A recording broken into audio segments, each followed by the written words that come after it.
നാളെ നിങ്ങൾ കാണുമ്പോൾ എന്താ ഡിസ്കസ് ചെയ്യാം? ഇതിലുള്ള മിസ്റ്റേക്സ്, എന്തിനാ ഇത് തെറ്റിട്ടത്, എന്തിനാ ശരിയിട്ടത്, എവിടെയാ തെറ്റിയത്, എവിടെയാ ശരിയാണ്. അപ്പൊ നിങ്ങളുടെ ഡിസ്കഷൻസ് ഒക്കെ ക്വാളിറ്റി ഉള്ളതായിട്ട് മാറും.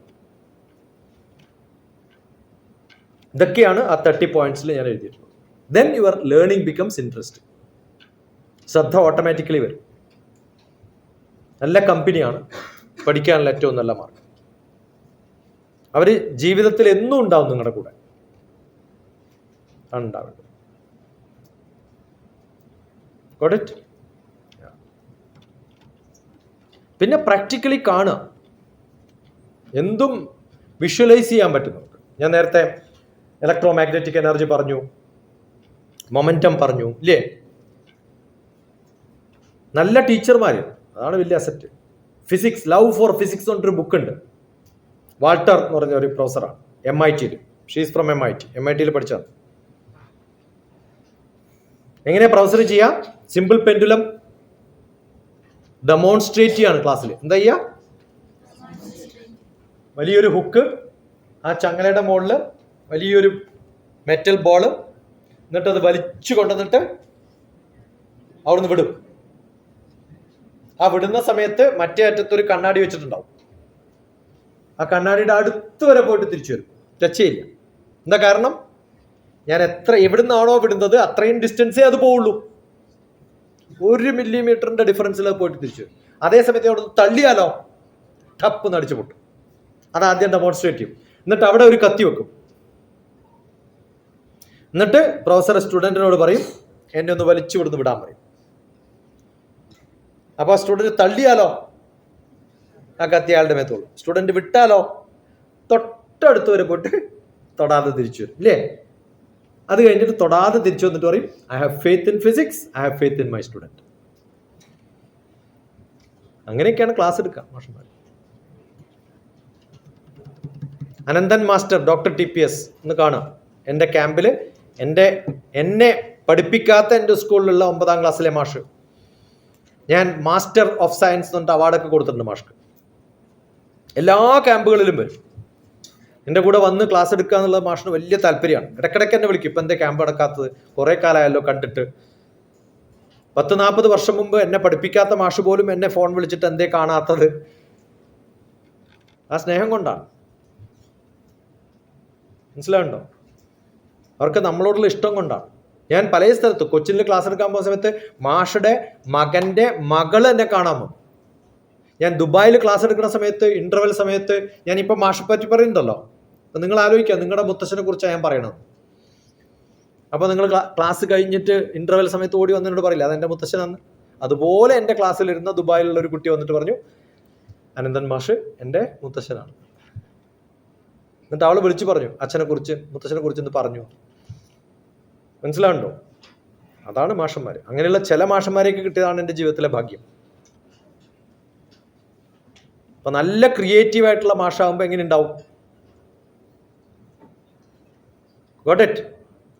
മൊമെന്റം പഠിപ്പിക്കുമ്പോൾ മാഷ് എന്താ ചെയ്യുക? ഒരു വണ്ടിയുടെ പടം വരയ്ക്കും, എന്നിട്ട് കണ്ടക്ടർ ഇങ്ങനെ നിൽക്കുന്ന കാണിക്കും. സഡൻ ബ്രേക്ക് അടിക്കുമ്പോൾ ആള് മുമ്പോട്ട് പോകുന്നത് വരയ്ക്കും, എന്നിട്ട് പറയും ഇതാണ് മൊമെന്റം. You understood? ആ ചിത്രത്തിലൂടെയാണ് കാണാം. അതുകൊണ്ട് മറക്കുകയില്ല, ഒരിക്കലും മറക്കില്ല.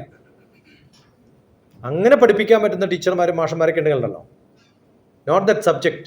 നിങ്ങളുടെയൊക്കെ ഫിസിക്സ്, മാത്സ്, കെമിസ്ട്രി ഈ സബ്ജക്റ്റിലൊക്കെ ഇഷ്ടം എന്ന് പറയുന്നത് നിങ്ങൾ ടീച്ചേഴ്സിനെ ഇഷ്ടപ്പെടുന്നത് കൊണ്ട് സബ്ജക്ട് ഇഷ്ടപ്പെടുന്നു, സബ്ജക്ട് ഇഷ്ടപ്പെടുന്നതുകൊണ്ട് ടീച്ചേഴ്സിനെ ഇഷ്ടപ്പെടുന്നു. രണ്ടും ആവാം. ഇപ്പം ഞാനിപ്പോൾ ഇവിടെ ക്ലാസ് എടുക്കാൻ വന്നു. എന്നെ പഠിപ്പിച്ച കേശവ മാഷിന്റെ മകൻ, അദ്ദേഹം വിവാഹം കഴിച്ചത് എൻ്റെ മാത്സ് മാഷിന്റെ മകളെയാണ്. ചെറിയ വില്ലേജ് ആകുമ്പോൾ അങ്ങനെയൊക്കെയാണല്ലോ. അരവിന്ദ വിദ്യാമന്ദിരത്തിൽ വരുന്നതെന്ന് അറിഞ്ഞപ്പോൾ എനിക്ക് മെസ്സേജ് അയച്ചു, വീഡിയോസ് ഷെയർ ചെയ്യണേ, കാണണമെന്ന് ആഗ്രഹമുണ്ട്. അയാളിപ്പോൾ അമേരിക്കയിൽ ഒരു സ്റ്റേറ്റിൽ IT-യുടെ ഹെഡാണ്. One of the states in got it. അപ്പം അയാൾ പഠിച്ചത് ഫിസിക്സ് ആണ്, ഇപ്പം കമ്പ്യൂട്ടറിൻ്റെ IT ഫീൽഡിലാണ്, നല്ലൊരു ഹെഡാണ് അദ്ദേഹം. അപ്പം നമ്മൾ പഠിക്കുന്നതും ചെയ്യുന്നതും ഒക്കെ നമ്മുടെ താല്പര്യം അനുസരിച്ചിട്ടാണ്. അതുണ്ടാവണം, നല്ലപോലെ ഉണ്ടാവണം. ആരാ നല്ല പാട്ടുകാർ? 2 പേര് പറഞ്ഞല്ലോ. 2-3 പേര്. ഫാസ്റ്റ് കം, വേഗം. കമോൺ, ഞാൻ പാടും, എല്ലാരും പാടും. കമോൺ. പിന്നെ പിന്നെ മതിയോ? ഏതാ ഏറ്റവും ഒരു പാട്ട് അതിന്റെ 2 ലൈൻ എല്ലാരും ഒന്ന് പഠിപ്പിക്കും. നിങ്ങൾ രണ്ടാളും കൂടി തീരുമാനിക്കാം.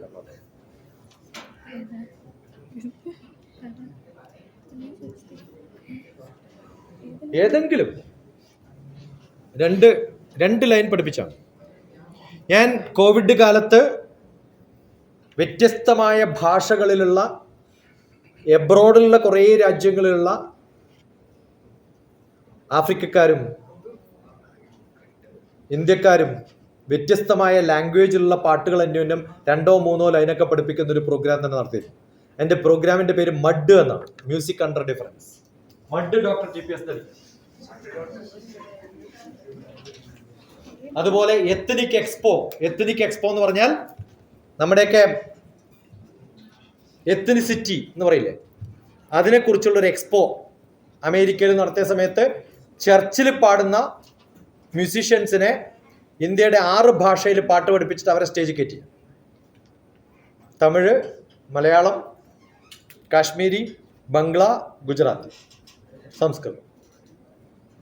അവരവിടെ പാടി. ചർച്ചിൽ ഭഗവത്ഗീത പഠിപ്പിച്ച ചർച്ചിലാണ്, ചർച്ചിനകത്താണ് Bhagavad Gita. Look at Bhagavad Gita, Dr. TPS. You will see me in teaching in the church. Ethnic Expo, Dr. TPS. അപ്പോൾ മ്യൂസിക് എന്ന് പറയുന്നത് നമ്മൾ വ്യത്യസ്ത ഭാവങ്ങളിൽ വ്യത്യസ്ത തലങ്ങളിലൊക്കെ എത്താൻ പറ്റും. So teach 2 lines fast. ഞാൻ നിങ്ങൾക്ക് ഡിസ്കസ് ചെയ്യാനുള്ള സമയം തന്നത്, അത് കഴിഞ്ഞു. Come closer, the camera is there, that's why I want you here. വേഗം. ഒരു പണി നിങ്ങൾക്ക് തന്നാല് ഞാൻ വേറെ എന്തെങ്കിലും പറയുമ്പോൾ ആ പണി തീർക്കാൻ വേണ്ടിയുള്ള സമയം ഉണ്ടാക്കും. പിന്നെയും അതന്നെ, ഏതെങ്കിലും 2 ലൈൻ. 1000 കണ്ണുമായി കാത്തിരുന്നു, ഏതെങ്കിലും just make them to sing 2 lines. അവരെ കൊണ്ട് പാടിപ്പിക്കുക, അവരെ പഠിപ്പിക്കുക. നിങ്ങൾ പഠിച്ച ഒരാൾ പഠിക്കപ്പോഴേ അറിയില്ല. സ്റ്റാർട്ട്. കുറേ ക്വസ്റ്റ്യൻസ് പാടില്ല, ഉടനെ ആക്ഷൻ. വേഗം. അഗ്നിസാക്ഷിയായി ചാർത്തിയൻ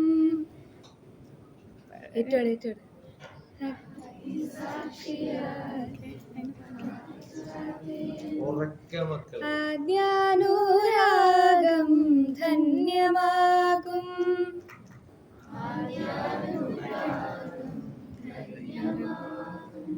മന്ത്രകോടിയിൽ ഞാൻ നൂറി നിൽക്കവേ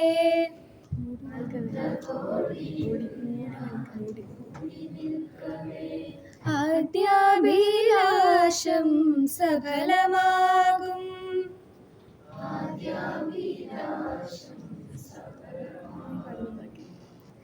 നാലാളരെ കൈപിടിക്കും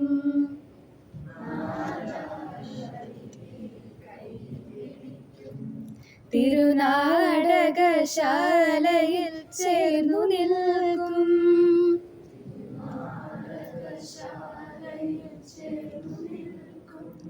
യമുനാ നദിയായി കുളിരലയിടകും നിലവിൽ നദിയായി കുളിരലയിടകും നിലവിൽ അമ്പലപ്പുഴ ഉണ്ണിക്കണ്ണനോട്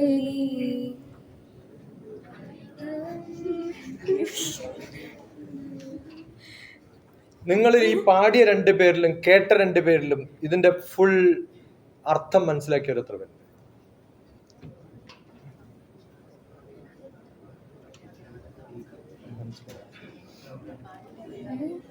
ഇപ്പൊ ആലോചിച്ചിട്ടില്ല, പാടുന്ന സമയത്ത് മനസ്സിൽ അതിന്റെ അർത്ഥം വന്നിരുന്നു എന്നാണ്. ഇല്ലല്ലോ. ഇപ്പൊ സാധാരണഗതിയില് നമ്മളൊരു കൊട്ടുന്ന സമയത്ത് ഉണ്ടാവുന്ന ഒരു സൗണ്ട് ഇല്ലേ, അതിനെ ശബ്ദതലം എന്നാ പറയാ. എന്താ പറയാ? ആ ശബ്ദത്തില് ഒരു ഡാൻസ് ഒക്കെ വരുന്ന സമയത്ത്, കൊട്ടും ഡാൻസ് ഒക്കെ ഉണ്ടെന്ന് വിചാരിക്കും, അതിനാ ഭാവതലമാണ്. ശബ്ദതലം, ഭാവതലം. ഇതിൽ പാട്ടാണ്. ആ പാട്ടിൽ എന്തുണ്ടാവണം? അർത്ഥമുണ്ടാവും. വേണ്ടേ? അർത്ഥം ഉണ്ടല്ലോ, പക്ഷെ അത് മനസ്സിലായില്ലെങ്കിൽ അർത്ഥമില്ലാത്തൊരു തുല്യല്ലേ? അണ്ടർസ്റ്റുഡ്? അപ്പൊ അർത്ഥവും കൂടി മനസ്സിലാക്കുമ്പോൾ എന്തായിട്ട് മാറും? അടുത്ത ലെവലിലേക്ക് എത്തും. ആ ലെവല് വേറെയാണ്. അപ്പൊ നമ്മൾ ഈ കേൾക്കുന്ന ക്ലാസ് ആയാലും പാടുന്ന പാട്ടായാലും അതിൻ്റെ കൂടെ എന്തുണ്ടാവണം? ഓരോ വാക്കിൻ്റെയും അർത്ഥം കൃത്യമായിട്ട് മനസ്സിലാക്കുക. എന്തിനാ യമുനേനൊക്കെ അവിടെ പിടിച്ചോണ്ടെന്ന് കവി? കൃഷ്ണനും യമുനയും എന്താ ബന്ധം?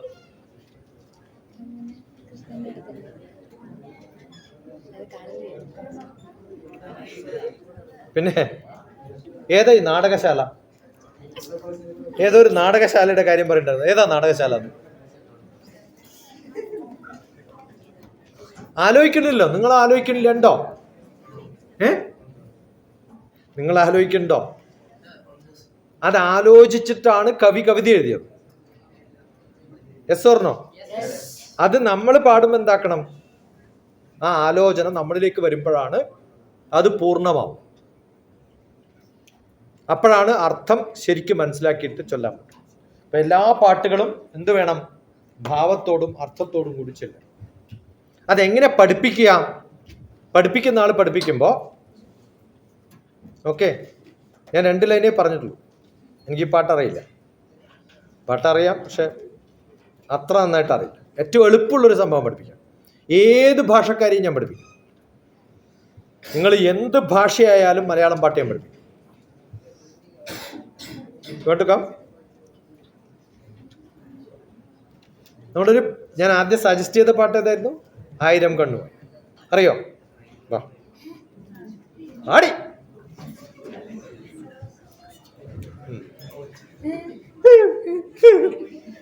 ഇങ്ങനെയാണോ തുടക്കം ആ പാട്ടിന്?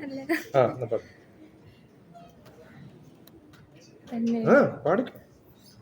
1000 You do this. 1000. Correct. She will sing. You have to do actions. 1000 കണ്ണുമായി കാത്തിരുന്നു നിന്നെ ഞാൻ. പാടിക്കും. ഇനി അത് ആക്ഷൻ നിങ്ങൾ ചെയ്താൽ മതി. ഇയാൾ പാടിക്കും. 1000 കണ്ണുമായി കാത്തിരുന്നു നിന്നെ ഞാൻ, നിന്നിൽ നിന്നും പറന്ന കണ്ണൊരു പൈങ്കിളി മലർത്തേൻ കിളി. ഗോ. നേരത്തെ പാടിയ പാട്ടോ ഈ പാട്ടോ ഇഷ്ടമായത്? മനസ്സിലാവുണ്ടോ? അർത്ഥം മനസ്സിലാവുമ്പോ നമ്മൾ അനുഭവിക്കും, ഇല്ലേ? അപ്പൊ പഠിക്കാൻ എന്തോ എളുപ്പമാണ്. അതിന്റെ അർത്ഥം മനസ്സിലാവുക, ഭാവം മനസ്സിലാവുക, ലിറിക്സ് മനസ്സിലാവുക. അത് മാത്സ് ആയാലും ഫിസിക്സ് ആയാലും. Got it? എല്ലാം കൃത്യമായിട്ട് മനസ്സിലാവും. എന്ത് എളുപ്പം അറിയും. ഇപ്പം ഞാൻ സാധാരണ പറയാറുള്ളത്, നിങ്ങൾക്ക് ഏറ്റവും ഡിഫിക്കൽട്ട് ആയിട്ടുള്ള ചാപ്റ്റർ എടുക്കുക, talk to me for half an hour, I will make it most interesting. ഏത് വിഷയത്തിലും അതാണ് എൻ്റെ ഗ്യാരണ്ടി. കാരണം നമുക്ക് അത് വിഷ്വലൈസ് ചെയ്യാൻ പറ്റണം. അപ്പോൾ നമ്മളെ ക്ലാസ് ഇൻട്രസ്റ്റിംഗ് ആയിട്ട് മാറും. യാ, നെക്സ്റ്റ്.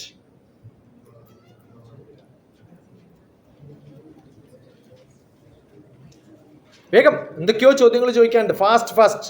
അധികം സമയമില്ലേ?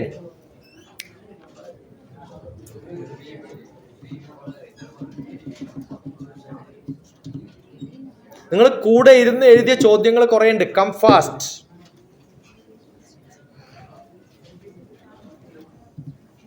Don't waste time. എൻ്റെ ഇതിനൊക്കെ വീഡിയോ എഡിറ്റിങ്ങിൽ എനിക്ക് ഡബിൾ പണിയാണ്.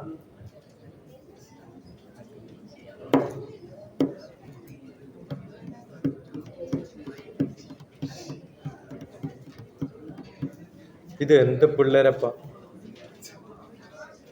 ഇരുകാലി മൃഗങ്ങൾ. നല്ല അച്ഛനും അമ്മക്കൊക്കെ പറക്കണം, അപ്പോഴേ ആ ഗുണം കാണിക്കും. ഇനി വീട്ടിലിരിക്കുന്നവരെ നല്ലോണം തരും പറയും. പറയിപ്പിക്കണ്ടെങ്കിൽ വരിക. പഠിപ്പിച്ച മാഷന്മാരെ കൊള്ളില്ല. വേണ്ട സാർ എന്ന് പറഞ്ഞാൽ കുഴപ്പമൊന്നുമില്ല, ഒരു ഒച്ചയും കൂടി കേട്ടാൽ മതി.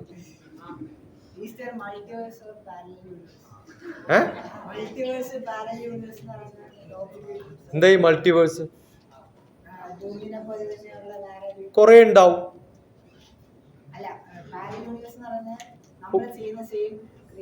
ആർക്കും പറയാൻ പറ്റില്ല. ഇതൊക്കെ ഹൈപ്പോത്തിസിസ് ആണ്. എന്താ പറയാ? ഹൈപ്പോത്തിസിസ് എന്ന് പറഞ്ഞാൽ ഏതോ ഒരു ഭ്രാന്തന് തോന്നുന്ന ചില ചിന്തകൾ അയാൾ എഴുതി വെക്കും. അത് പ്രൂവ് ചെയ്യാൻ ആർക്കും പറ്റൊന്നുമില്ല. മനസ്സിലായോ? അങ്ങനെയൊന്നുണ്ട്, ഇയാളില്ല എന്നാ പ്രൂവ് ചെയ്യും. ഉണ്ടെന്ന് പ്രൂവ് ചെയ്യാനും പറ്റില്ല, ഇല്ല എന്ന് പ്രൂവ് ചെയ്യാനും. ഉണ്ടാവാം, ഉണ്ടാവാതിരിക്കാം. അപ്പൊ അതിനെയാണ് ഹൈപ്പോത്തിസിസ് എന്ന് പറയാം. അങ്ങനെ ഇഷ്ടം പോലെ ആൾക്കാർ എഴുതി വെച്ചിട്ടുണ്ട്, പലതും എഴുതിയിട്ടുണ്ട്. ഭൂമി ഇന്നും പരന്നതാണെന്ന് വിശ്വസിക്കുന്ന കുറെ ശാസ്ത്രജ്ഞന്മാർ, അവരും ശാസ്ത്രജ്ഞന്മാരാണ്. ഗ്ലോബൽ വാർമിംഗ് ഉണ്ട് എന്ന് പറയുന്ന ശാസ്ത്രജ്ഞന്മാരും അതില്ല എന്ന് പറയുന്ന ശാസ്ത്രജ്ഞന്മാരും അതിനേക്കാളും അധികം. ഗ്ലോബൽ വാർമിംഗ് ഇല്ല. അപ്പൊ ഇതൊക്കെ കൃത്യമായിട്ട് പ്രൂവ് ചെയ്യാൻ ബുദ്ധിമുട്ടാണ്. അതിന്റെ 2 സിനിമകളുണ്ട്, ദ ഇൻകൺവീനിയന്റ് ട്രൂത്ത് എന്ന് ദ ഗ്ലോബൽ വാർമിംഗ് സ്വിൻഡൽ. രണ്ടും എതിരായിട്ടുള്ള സിനിമകളാണ്. കാരണം നമ്മൾ ക്ലൈമറ്റ് എന്നൊക്കെ പറയുന്നതൊക്കെ പ്രെഡിക്റ്റ് ചെയ്യണമെങ്കിൽ കുറേ കാലത്തെ മെഷർമെന്റ് വേണം. ഒരു യൂണിവേഴ്സിൽ നിന്ന് ഇവിടത്തേക്ക് ഒരു റേ വരണമെങ്കിൽ നമ്മൾ ചാവുന്നതിന് മുമ്പ് വന്നിട്ടുള്ളതാണ് ഇപ്പൊ കാണുന്നത്. ആണോ? അല്ല, എത്രയോ മില്യൺസ് ഓഫ് ഇയേഴ്സ് ബാക്ക് ആണ് അവിടുന്ന് ലൈറ്റ് വരുന്നുണ്ടോ? ഞാൻ എങ്ങനെ മെഷർ ചെയ്യാത്? Got it? ഇതൊക്കെ ചുമ്മാ postulates, hypothesis, need not be right. Yeah, next, fast അടുത്ത ക്വസ്റ്റ്യൻ.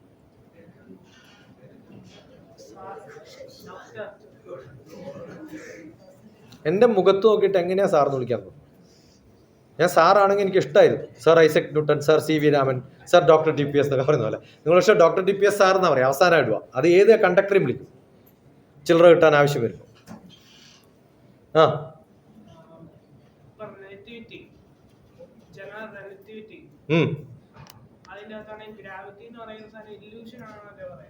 ആണോ? അറിയില്ല. ഇല്യൂഷൻ ആണോ ഗ്രാവിറ്റി?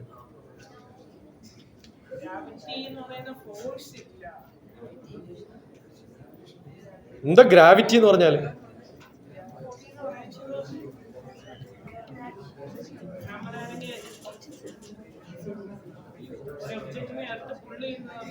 അല്ല, ഗ്രാവിറ്റി എന്ന് പറഞ്ഞാലാ ചോദിച്ചത്. എർത്തും ഫോഴ്സും ഒന്നും ഞാൻ പറഞ്ഞിട്ടില്ല. ഗ്രാവിറ്റി എന്ന് പറഞ്ഞാൽ എന്താ?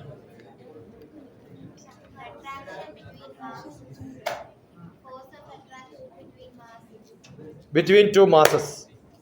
അതെങ്ങനെ ഇല്യൂഷൻ ആവുക? എർത്ത് ഗ്രാവിറ്റി എങ്ങനെ ഇല്യൂഷൻ ആവുക? എർത്തിന് ഗ്രാവിറ്റി ഉണ്ടെന്ന് നമുക്കൊക്കെ അറിയാം.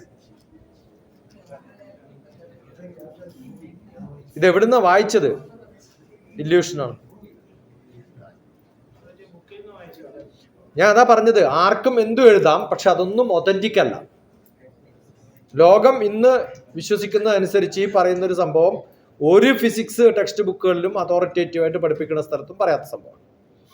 So it's not correct. ഏതോ ഒരു ബുക്കിൽ ഏതോ ഒരു ആൾ എഴുതി എന്ന് പറഞ്ഞത് നമുക്ക് പറയാൻ പറ്റും. ഏതോ ന്യൂസ് പേപ്പറിൽ ആരോ എഴുതി, ഒന്നും വിശ്വസിക്കരുത്. Logically think, are you able to feel gravity? അതില്ലാത്ത സ്ഥലമുണ്ട്, ഗ്രാവിറ്റി ഇല്ലാത്ത സ്ഥലമുണ്ട്, ഗ്രാവിറ്റി കുറഞ്ഞ സ്ഥലമുണ്ട്, ഗ്രാവിറ്റി റിവേഴ്സ് അടിച്ച സ്ഥലമുണ്ട് ഭൂമിയിൽ തന്നെ.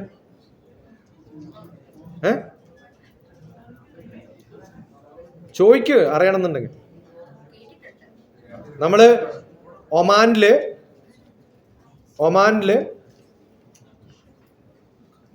മസ്കറ്റിൽ നിന്ന് കുറച്ച് ദൂരെ പോയി കഴിഞ്ഞാൽ ഒരു മലയുടെ മുകളിൽ, സാധാരണ മലയുടെ മുകളിൽ വണ്ടി ഇങ്ങനെ വെച്ചാൽ താഴത്തോട്ടല്ലേ പോവുക, അവിടെ മുകളിലോട്ട് പോകും. എന്താ കാരണം? എർത്തിന് ഫൊർഗെറ്റ്ഫുൾനെസ് എന്നൊരു സംഭവമുണ്ട്. നമ്മുടെ നോർത്ത് പോളും സൗത്ത് പോളും ഉണ്ടല്ലോ, അത് മൂവ് ചെയ്ത് മില്യൺസ് ഓഫ് ഇയേഴ്സ് കഴിയുമ്പോൾ സൗത്ത് പോൾ നോർത്തും നോർത്ത് പോൾ സൗത്തും ആവും. അതിനെ നമ്മൾ മാപ്പ് വരയ്ക്കുമല്ലോ, സാധാരണ മാപ്പ് വരയ്ക്കുമ്പോൾ അതിൻ്റെ മുകളിൽ എഴുതി വെച്ചിട്ടുണ്ടാവും, the map is made in 1960. Every year there is A declination of north. അത് ഇത്ര ഡിഗ്രിയാന്ന് അതിൻ്റെ മുകളിൽ എഴുതി വെക്കും. അപ്പം അങ്ങനെ കുറേ വർഷം കഴിയുമ്പോൾ തിരിയും. അങ്ങനെ തിരിഞ്ഞൊരു കാലത്ത് ചില സ്ഥലത്ത് മറന്നുപോയി. അതിനെ ഫൊർഗെറ്റ്ഫുൾനെസ് ഓഫ് എർത്ത് എന്നാ പറയാം. ഗ്രാവിറ്റി അവിടെയുണ്ട്, പക്ഷെ അത് റിവേഴ്സ് ആണെന്ന് മാത്രം. ചില സ്ഥലത്ത് പുള്ളിങ്, അവിടെയുള്ള മിനറൽസിന്റെ പ്രത്യേകത കൊണ്ട് it reacts in A different style. ഇതൊക്കെ പോസിബിൾ ആണ്. ബർമുഡ ട്രയാങ്കിൾ എന്ന് പറയുന്ന ആ സംഭവമൊക്കെ അതിന്റെ ചില ഭാഗങ്ങളാണ്. ചിലയിടത്ത് പുള്ളിങ് ഉണ്ടാവും, ചിലയിടത്ത് സോഴ്സ് ഉണ്ട്, ചിലയിടത്ത് പിന്നെ സിങ്കും ഉണ്ട്. അബ്സോർബ് ചെയ്യും, ചിലയിടത്തേക്ക് പുറത്തേക്ക് തള്ളും. എർത്ത് ഈസ് ലൈക്ക്, എർത്ത് എന്ന് പറയുന്നത് എന്താ ശരിക്ക് നമ്മുടെ ഫുട്ബോൾ പോലെ തുന്നിച്ചേർക്കാത്ത കുറേ കഷ്ണങ്ങൾ ചേർത്ത് വെച്ചിട്ടുള്ളൊരു സാധനമാണ്. അവ അന്യോന്യം ഓരോ ഫിസിക്കൽ, നമ്മുടെ ജിയോ ഫിസിക്കൽ പ്ലേറ്റ് എന്ന് പറയുന്ന പ്ലേറ്റ് ഉണ്ട്. ഓസ്ട്രേലിയൻ പ്ലേറ്റ്, ഏഷ്യൻ പ്ലേറ്റ് എന്നൊക്കെ പറഞ്ഞ പ്ലേറ്റ് ഉണ്ടല്ലോ. ആ പ്ലേറ്റുകളൊക്കെ ഒരു വലിയൊരു മണ്ണിൻ്റെ ഒരു ഗോൾ ഉണ്ടാക്കിയിട്ട് അതിൻ്റെ മുകളിൽ ഒരു ഭാഗത്ത് പൊട്ടിയ ഒരു പ്ലേറ്റിൻ്റെ കഷ്ണം വെക്കാം, മറ്റേ ഭാഗത്ത് വെക്കാം, മറ്റേ ഭാഗത്ത് വെക്കാം. അതിങ്ങനെ അവിടെ നിൽക്കുന്ന പോലെയാണ് ഭൂമി നിൽക്കുന്നത്. അണ്ടർസ്റ്റുഡ്? അത് ഇങ്ങനെ കറങ്ങിക്കൊണ്ടിരിക്കുമ്പോൾ ചില പ്ലേറ്റുകൾ മറ്റേ പ്ലേറ്റിലേക്ക് മൂവ് ചെയ്തിട്ട് ഇടിക്കുമ്പോഴാണ് ഹിമാലയൻ ഫ്രിഞ്ചസ് ഉണ്ടാവും. കുറേ കാലം മുമ്പ് ഈ ഒട്ടിച്ചു വെച്ച പ്ലേറ്റുകളൊക്കെ ഒരു സ്ഥലത്ത് ഒരു ഐലൻഡായിട്ടുണ്ടായിരുന്ന പാൻജിയ എന്ന് പറയുന്ന ഒരു കൺസെപ്റ്റാണ്. ആ പാൻജിയ സ്പ്ലിറ്റ് ചെയ്തിട്ട് 7 ഭൂഖണ്ഡങ്ങളാക്കി അവിടെ ഇവിടെയൊക്കെ മാറി അതൊക്കെ ഡിസ്കണക്ട് ചെയ്താൽ ചിലപ്പോൾ ഒരു കാലത്ത് പിന്നെയും ഒരു ദ്വീപായിട്ട് മാറാം എന്നാണ് പറയുന്നത്. അപ്പൊ ഇതൊക്കെ ഉണ്ടായിട്ടുള്ളതും നിൽക്കുന്നതും ഒരു ഗ്രാവിറ്റിയുടെ കൺസെപ്റ്റിലാണ്. അതിന്റെ മുകളിൽ വെള്ളം, അതെങ്ങനെ വീഴാണ്ടത് നിൽക്കണത് മനസ്സിലാവുന്നുണ്ടോ? ഭൂമിയുടെ മുകളിൽ ഈ പ്ലേറ്റിന്റെ ഇടയിലൊക്കെ വെള്ളം ഉണ്ടല്ലോ, ഗ്രാവിറ്റി ഉള്ളതുകൊണ്ടല്ലേ അതിനവിടെ പുള്ളി ചെയ്ത് നിൽക്കുന്നത്.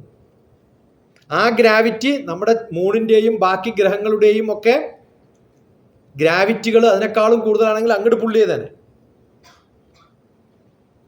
ഈ വെള്ളം എന്ന് പറയുന്നത് നല്ലപോലെ ഗ്രാവിറ്റി പുള്ളി ചെയ്യുന്നൊരു സാധനമാണ് കടലിലെ. കാരണം എന്താ, അതിനകത്ത് കുറേ മിനറൽസ് ഉണ്ട്, അവിടെ സോൾട്ട് ഉണ്ട്, അതിന് ടെമ്പറേച്ചർ ഡിഫറൻസും ഉണ്ട്. തെർമോ, ഹലൈൻ, ഫെറോ മാഗ്നറ്റിക് ഫ്ലൂയിഡ് ആണ് കടലിലെ വെള്ളം എന്നാ പറയാം.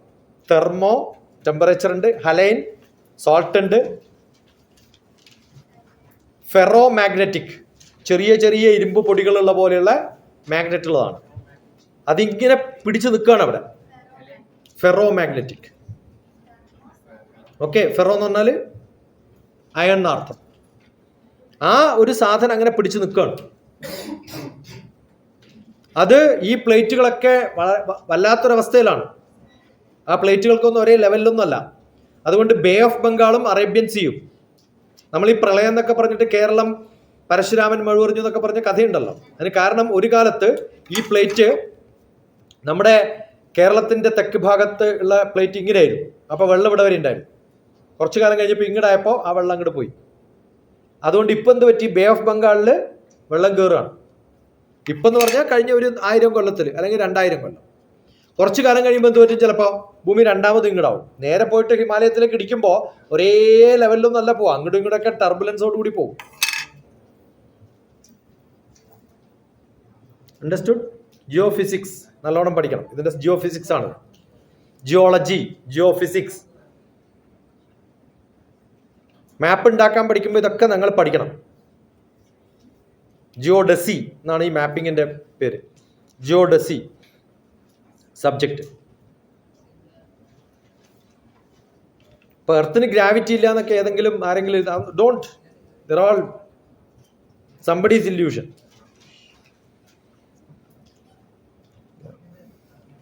Come on.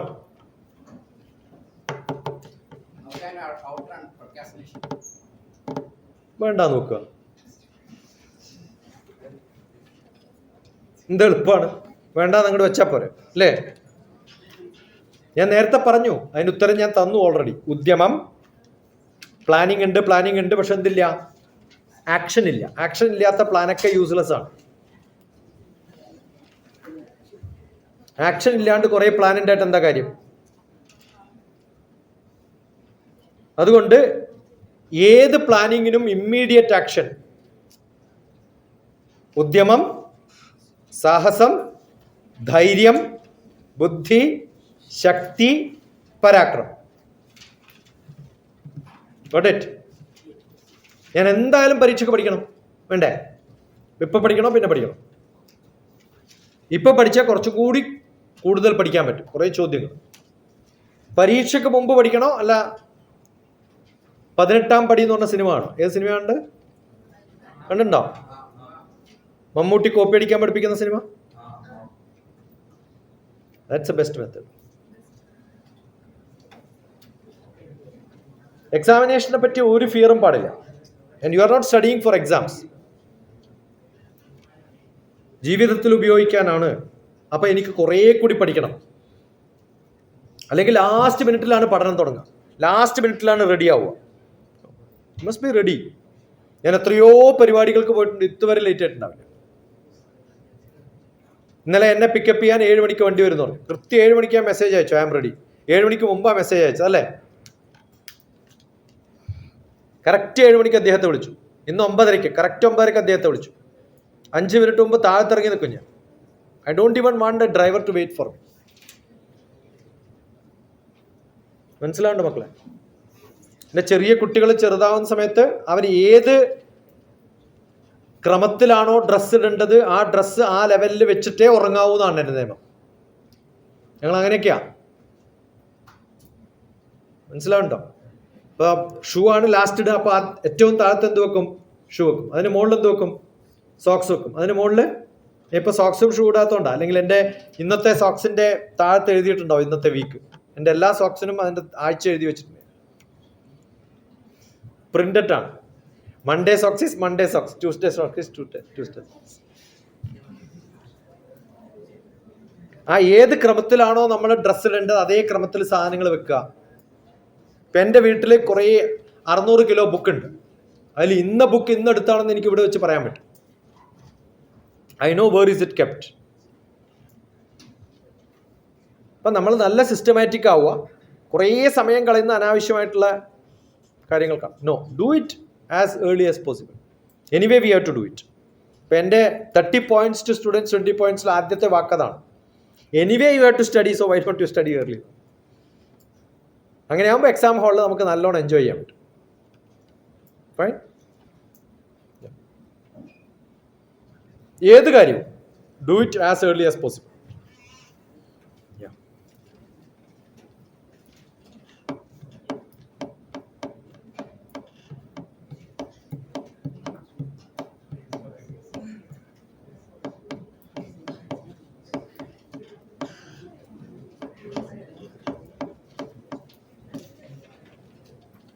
നിർത്താം വേഗം. Why are you wasting my time and your time? Why do you do this immediately? I want one after another ടപ്പ് ടപ്പ് ടപ്പ്. അല്ലെങ്കിൽ ഞാൻ പെട്ടെന്ന് നിർത്തിപ്പോവും.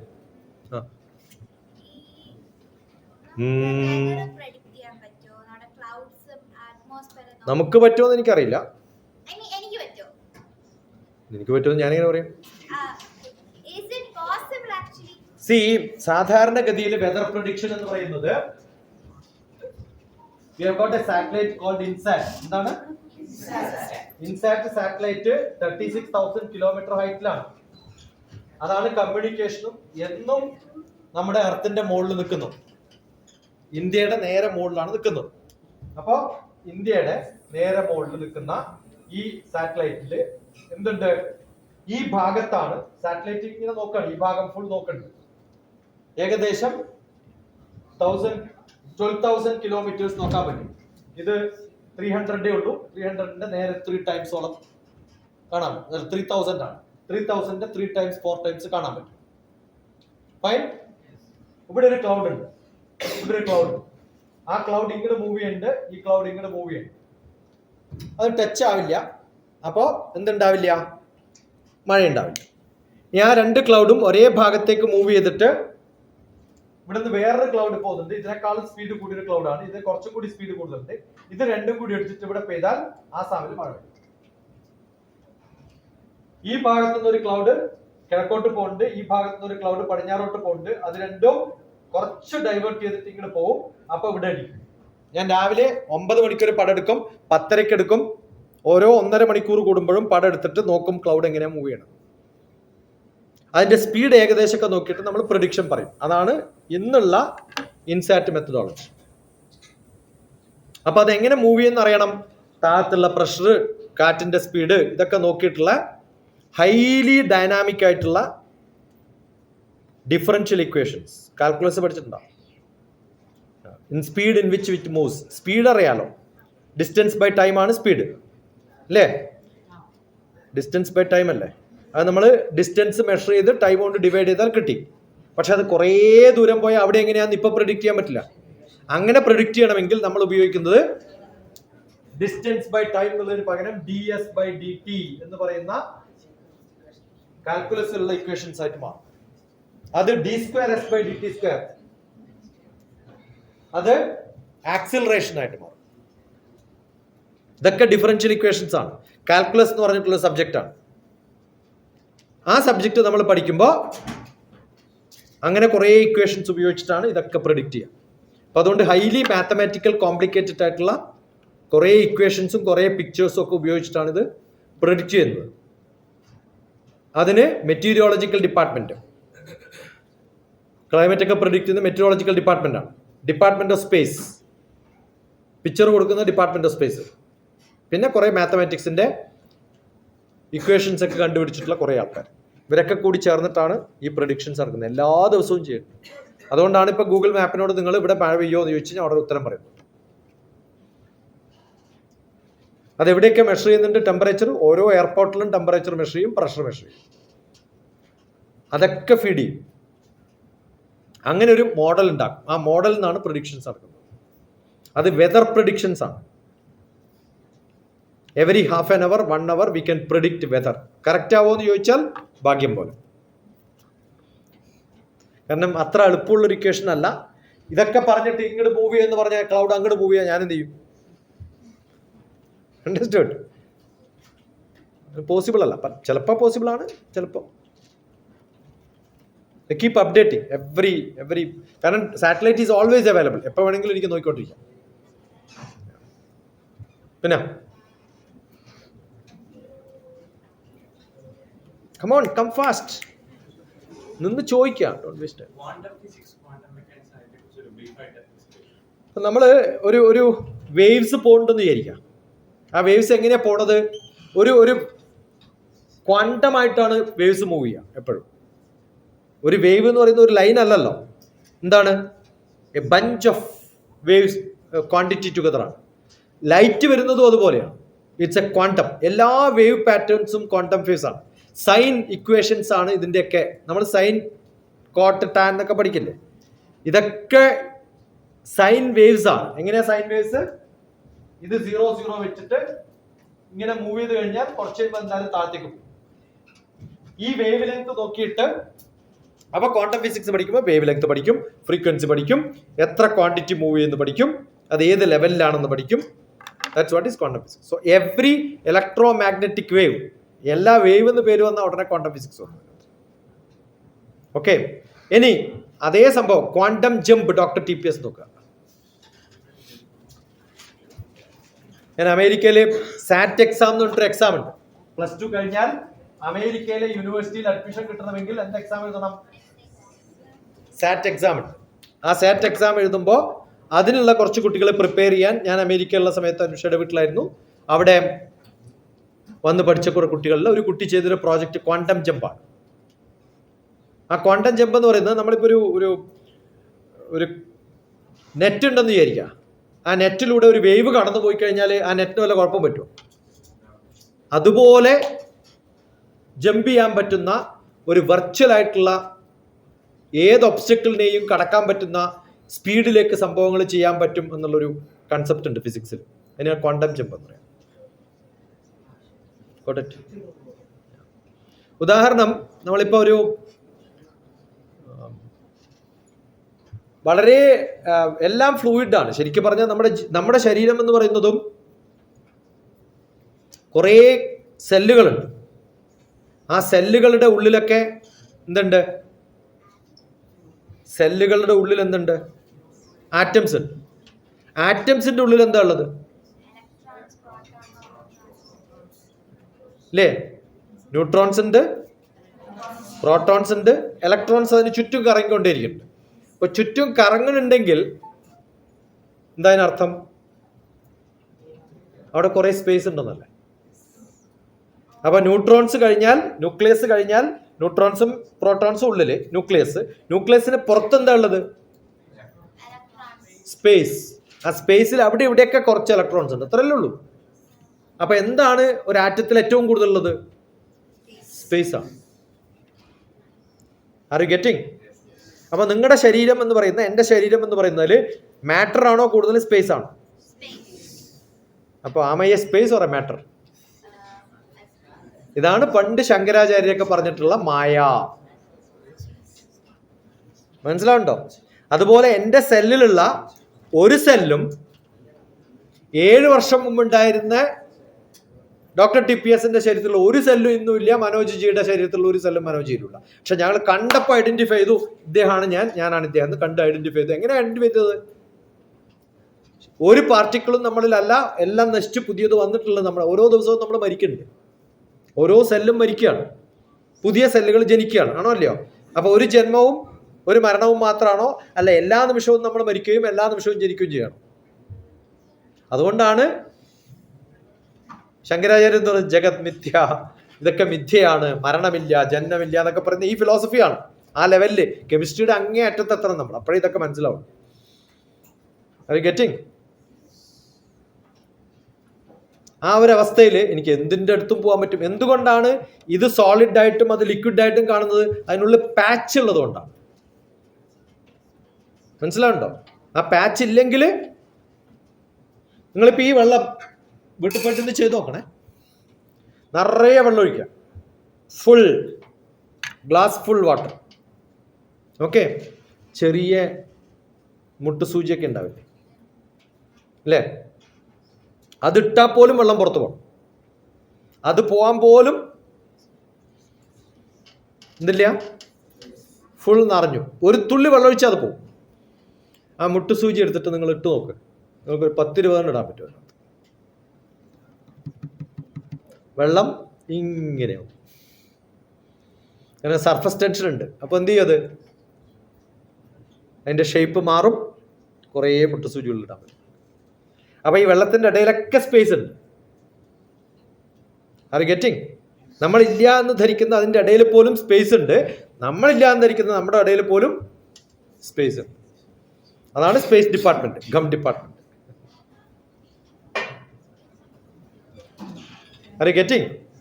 അപ്പൊ നമ്മുടെ ധാരണ ഈ ബണ്ടിലായിട്ട് പോകുന്നതിൻ്റെ ഇടയിൽ ഒന്നും സ്പേസ് ഇല്ല എന്നാണ്. പക്ഷെ അതിൻ്റെ ഇടയിൽ കുറെ സ്പേസ് ഉണ്ട്. അത് ഖരം പോലെയല്ല, ദ്രാവകമാകുമ്പോൾ കുറച്ചും കൂടി കൂടുതലുണ്ട്. ഇവിടെ എയർ ഇല്ലേ? ഫൈൻ. ഇപ്പം ഞാനിപ്പോൾ ഒരു ബലൂൺ എടുക്കാം. ബലൂൺ കൊണ്ട് കുറേ എക്സ്പീരിയൻസ് ചെയ്തു നമ്മളെ. ആ ബലൂൺ എടുത്തിട്ട് നിങ്ങൾ നല്ലപോലെ പ്രസ് ചെയ്ത് കഴിഞ്ഞാൽ ആ ബലൂണിൻ്റെ എയർ പുറത്ത് പോകാതെ തന്നെ അതിനെ പ്രസ് ചെയ്യാൻ പറ്റുന്നില്ലേ?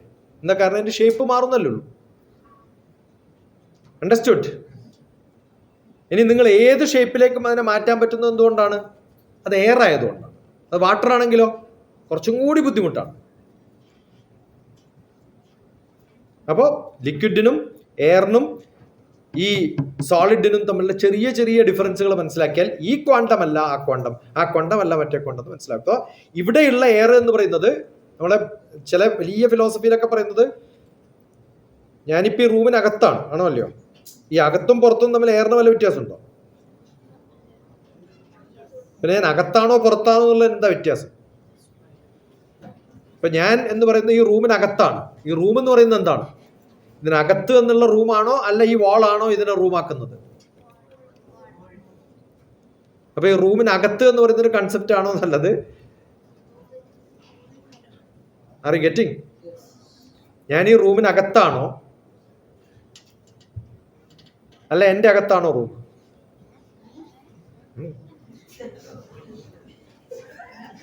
ഞാൻ ഈ റൂമിനകത്താണ് എന്നുള്ളൊരു അറിവ് എൻ്റെ അറിവല്ലേ? ആ അറിവല്ലേ എന്നെ അകത്തിരുത്തുന്നത്? Yes or no? ഞാനിപ്പോൾ ഒരു അപ്പാർട്ട്മെന്റിലാണ് ജീവിക്കുന്നത് വിചാരിക്കും. അപ്പാർട്ട്മെന്റിൽ ഞാൻ 8ാമത്തെ ഫ്ലോറിലാണ്, 8th ഫ്ലോറിലാണ്. ആ എൻ്റെ അപ്പാർട്ട്മെന്റിലാണ് ഞാൻ നിൽക്കുന്നതെന്ന് പറയുമ്പോൾ എൻ്റെ അപ്പാർട്ട്മെന്റ് ഏതാണ്? ഈ ഫ്ലോറാണ് 8th ഫ്ലോർ. ഈ 8th ഫ്ലോർ എൻ്റെതാണോ അല്ല 7th ഫ്ലോറിന്റെ റൂഫാണോ? ഇത് എൻ്റെ റൂഫാണോ അല്ല അടുത്ത ആളുടെ ഫ്ലോറാണോ? അപ്പൊ എൻ്റെ എന്താണ്? ഈ എയറാണ്. അപ്പൊ എൻ്റെ വീട് എന്ന് പറയുന്നത് എന്താണ്? വോൾ എൻ്റെതല്ല. വോൾ അതിനെ തിരിച്ച് വീടാക്കുന്നതല്ലേ വോള്. അപ്പൊ വോള് വീടിന്റെ ഭാഗമാണോ?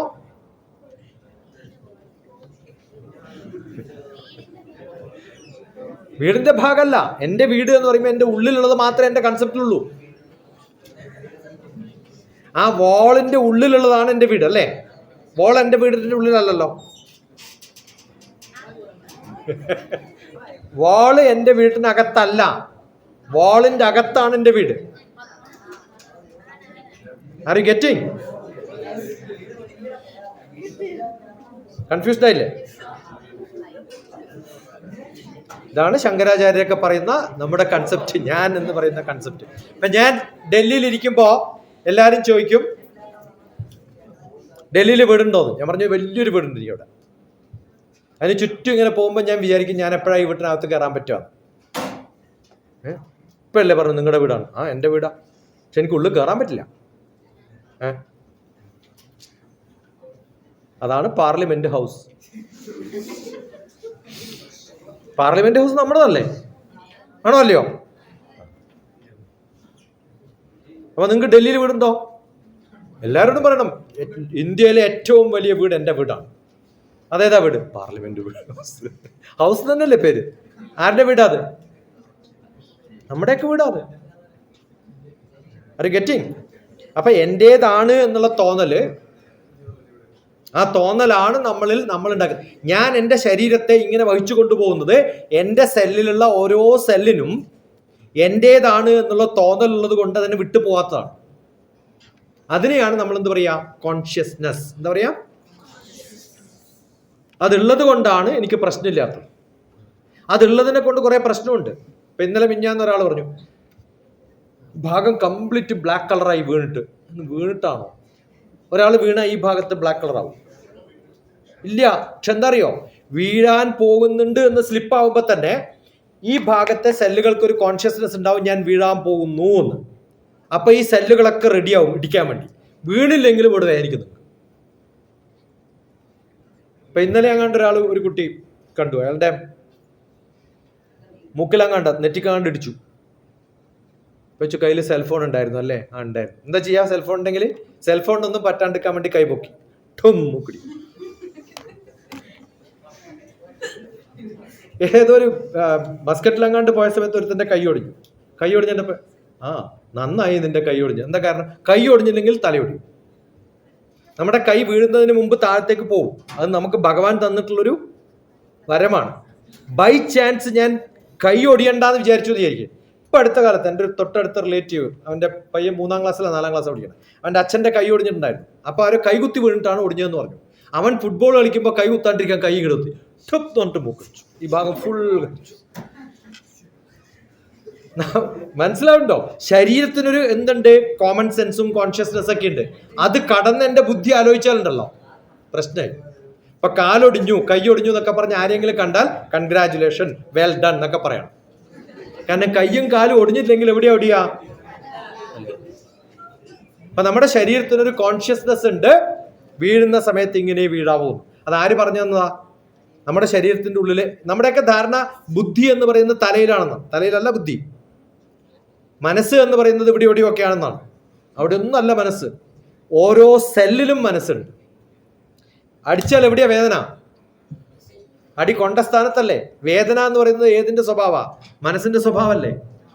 ആണോ അല്ലയോ? അപ്പൊ ഇവിടെയല്ലേ മനസ്സ്. Are you getting? നിങ്ങളുടെ ശരീരത്തിന്റെ ഏറ്റവും തൊട്ടടുത്ത നിങ്ങളുടെ ശരീരത്തിന്റെ ഭാഗം ഏതാണ്? ഞാൻ ഇതെന്റെ പേന എന്നല്ലേ പറയാം, ഇതെന്റെ ഫോൺ എന്നല്ലേ പറയാം അല്ലേ? ഏത് എക്സ്റ്റേണൽ ആയിട്ടുള്ള സാധനത്തെയും കാണിച്ചിട്ട് ഇതെന്റെ ഡസ്റ്ററാണ്, ഇതെന്റെ ഗ്ലാസ് ആണ്, ഇതെന്റെ ഫ്ലവർ ആണ്, ഇതെന്റെ മൈക്കാണ്, ഇതെന്റെ ഫോണാണ് എന്നൊക്കെ പറയുന്നത് പോലെയാണ് ഞാൻ എന്ത് പറയാ? ഇതെന്റെ മൂക്കാണ്, ഇതെന്റെ കൈയാണ്. അപ്പൊ ഞാൻ എവിടെയാ? ഇതിന്റെയൊക്കെ ഓണറായിട്ടുള്ള ഞാൻ ഇത് ഞാനല്ലല്ലോ. ഇതെന്റെ കൈയല്ലേ, ഇതെന്റെ തലയല്ലേ. അപ്പൊ ഞാൻ എവിടെയാ? Are you getting? അതാണ് നമ്മുടെ സോൾ എന്ന് പറയുന്നത്, ആത്മാവ് എന്ന് പറയുന്നത്.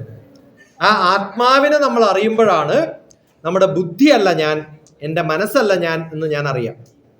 അതാണ് ഭഗവത്ഗീതയിൽ ഉദ്ധരേത് ആത്മനാത്മാനം ആത്മാനം അവസാദയത് ആത്മൈവ ഹ്യാത്മനോ ബന്ധു ആത്മൈവ രിപുരാത്മനഃ. എൻ്റെ ശത്രു ഞാനാണ്, എൻ്റെ മിത്രം ഞാനാണ് എന്നൊക്കെ ഞാൻ അറിയുന്നത്. അപ്പൊ നമ്മൾ പലപ്പോഴും നമ്മുടെ അറിവ് എന്ന് പറയുന്നത് വളരെ ലിമിറ്റഡ് ആയിട്ടുള്ള ഫിസിക്സ് ആയാലും ഫിലോസഫി ആയാലും ഒക്കെ ഒന്നായിട്ട് മാറും. Understood? So why am I living? ഞാൻ ചത്തുപോയി എന്ന് വിചാരിക്കാം. ചത്തുപോയി കഴിഞ്ഞാൽ കുറച്ച് നിമിഷം കൊണ്ട് എന്ത് പറ്റും? എൻ്റെ ശരീരത്തിലെ എല്ലാ സെല്ലുകളും വിഘടിച്ചു പോകും, ഇല്ലേ? അപ്പൊ എൻ്റെ പ്രാണൻ എന്ന് പറയുന്നത് എന്താണ്? ഇതിനൊക്കെ പിടിച്ചു കെട്ടുന്നൊരു പേസ്റ്റാണ്. ഞാൻ മരിച്ചു കഴിഞ്ഞാൽ ഉടനെ തന്നെ എൻ്റെ ശരീരം ദുർഗന്ധം വരും.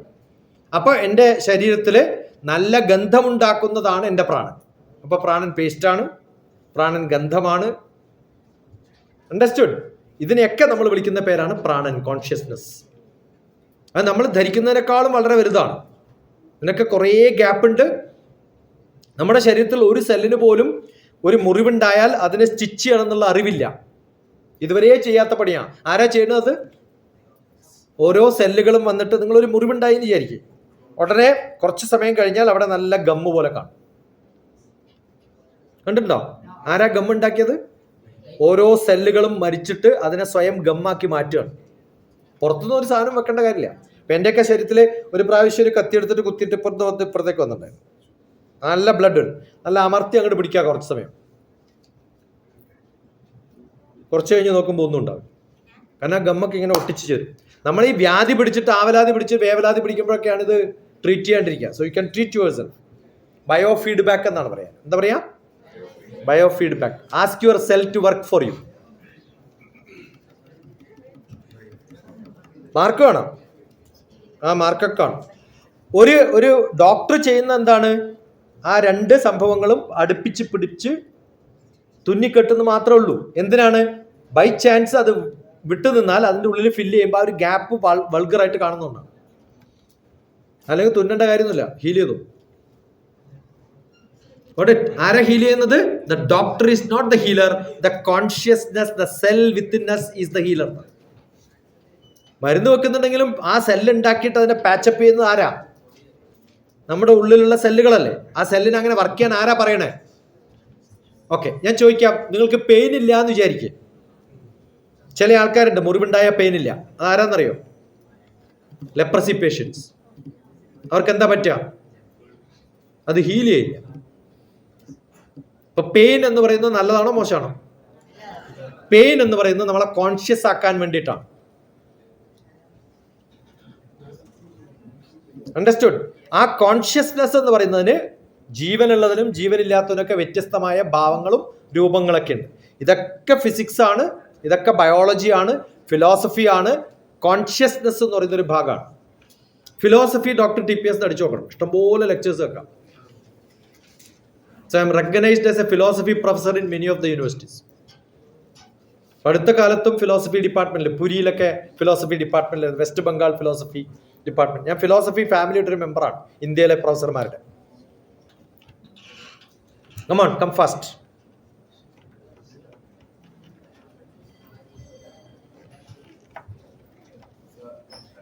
Doctor, do you believe in manifestations?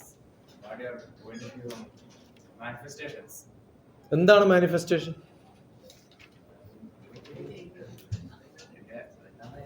അതെ, എന്താണ് അതിനെക്കൊണ്ട്? What is that you are thinking about it?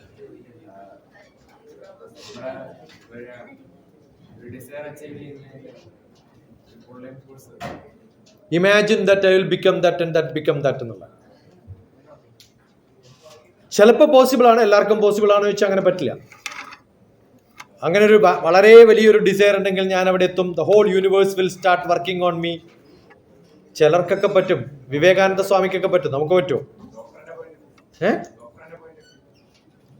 ഇല്ല, ഞാൻ അങ്ങനെ ഒരു വലിയൊരു ഡിസയറുള്ള ആളൊന്നും. ഞാൻ എൻ്റെ പറഞ്ഞില്ലേ, flow like river grow like, പോകുന്ന വഴിക്ക് അങ്ങോട്ട് പോവാണ്. ഒന്നും ആവണമെന്ന് വിചാരിച്ചിട്ട് ഞാൻ ഇതുവരെ ഒന്നും ചെയ്തിട്ടില്ല. ഒന്നും ആവണമെന്നും ആഗ്രഹമില്ല. എവിടേക്കോ എത്തുന്നു, ആരൊക്കെയോ കൊണ്ടുപോകുന്നു, ആ വഴിയിൽ അങ്ങനെ പോകുന്നു, അത്ര. ഇപ്പം മനോജ് വിളിച്ചോണ്ട് ഇവിടെ വന്നു. നാളെ മുതൽ ആരും വിളിക്കുന്നില്ല. നമുക്കെന്ത് കുഴപ്പം? എന്ന് വെച്ചിട്ട് ബസ് സ്റ്റാൻഡിൽ പോയിട്ട് എല്ലാവർക്കും 100 രൂപ തരാം, എൻ്റെ ലെക്ചർ കേൾക്കുന്നുണ്ട് ഞാൻ പണി തുടങ്ങും? ഇല്ല. അങ്ങനെ ലെക്ചർ കൊടുത്താലേ ജീവിക്കാൻ പറ്റുള്ളൂ എന്നില്ല. പക്ഷെ 10-24 കൊല്ലായി എല്ലാ ദിവസവും ക്ലാസ് ഉണ്ട്. 10-24 വർഷമായി എല്ലാ ദിവസവും ക്ലാസ്. 2000 മുതൽ ഇന്ന് വരെ, 2020 മുതൽ ഇന്ന് വരെ എല്ലാ ദിവസവും ഓരോ വീഡിയോ എങ്കിലും ഇട്ടിട്ടുണ്ട്. കഴിഞ്ഞ 2 ദിവസം 3 ദിവസമായിട്ട് ഗ്യാപ്പുള്ളൂ. 2-3 ദിവസമായിട്ട് ഗ്യാപ്പാണ്. അങ്ങനെ നിർബന്ധമൊന്നുമില്ല, നമ്മൾ ഇന്നതേ ചെയ്യും. ഇപ്പം അടുത്ത കാലത്തെങ്ങാണ്ട് ഞാൻ ബംഗാളിൽ നമ്മളിങ്ങനെ യാത്ര ചെയ്യുന്ന സമയത്ത് ടാക്സി ഡ്രൈവർ എവിടേക്ക് വേറെ ഏതൊക്കെയോ റൂട്ടിൽ കൊണ്ടുപോയി, ഇയാൾ എന്നെ കിഡ്നാപ്പ് ചെയ്തുകൊണ്ട് പോകണോ ചോദിച്ചു. അപ്പോൾ അയാൾ പറഞ്ഞ തമാശ കേൾക്കണം, ഇദ്ദേഹത്തെ കിഡ്നാപ്പ് ചെയ്തിട്ട് എന്താ കാര്യം, ഉടനെ ഒരു വീഡിയോ എടുത്തിട്ട് യൂട്യൂബിലിടണം പറഞ്ഞു. ഭാഷ. അപ്പൊ 2 ദിവസം അയാളുടെ കൂടെ യാത്ര ചെയ്തപ്പോഴത്തേക്കും അയാൾ എൻ്റെ ഫുൾ വീഡിയോ കണ്ടു കഴിഞ്ഞു.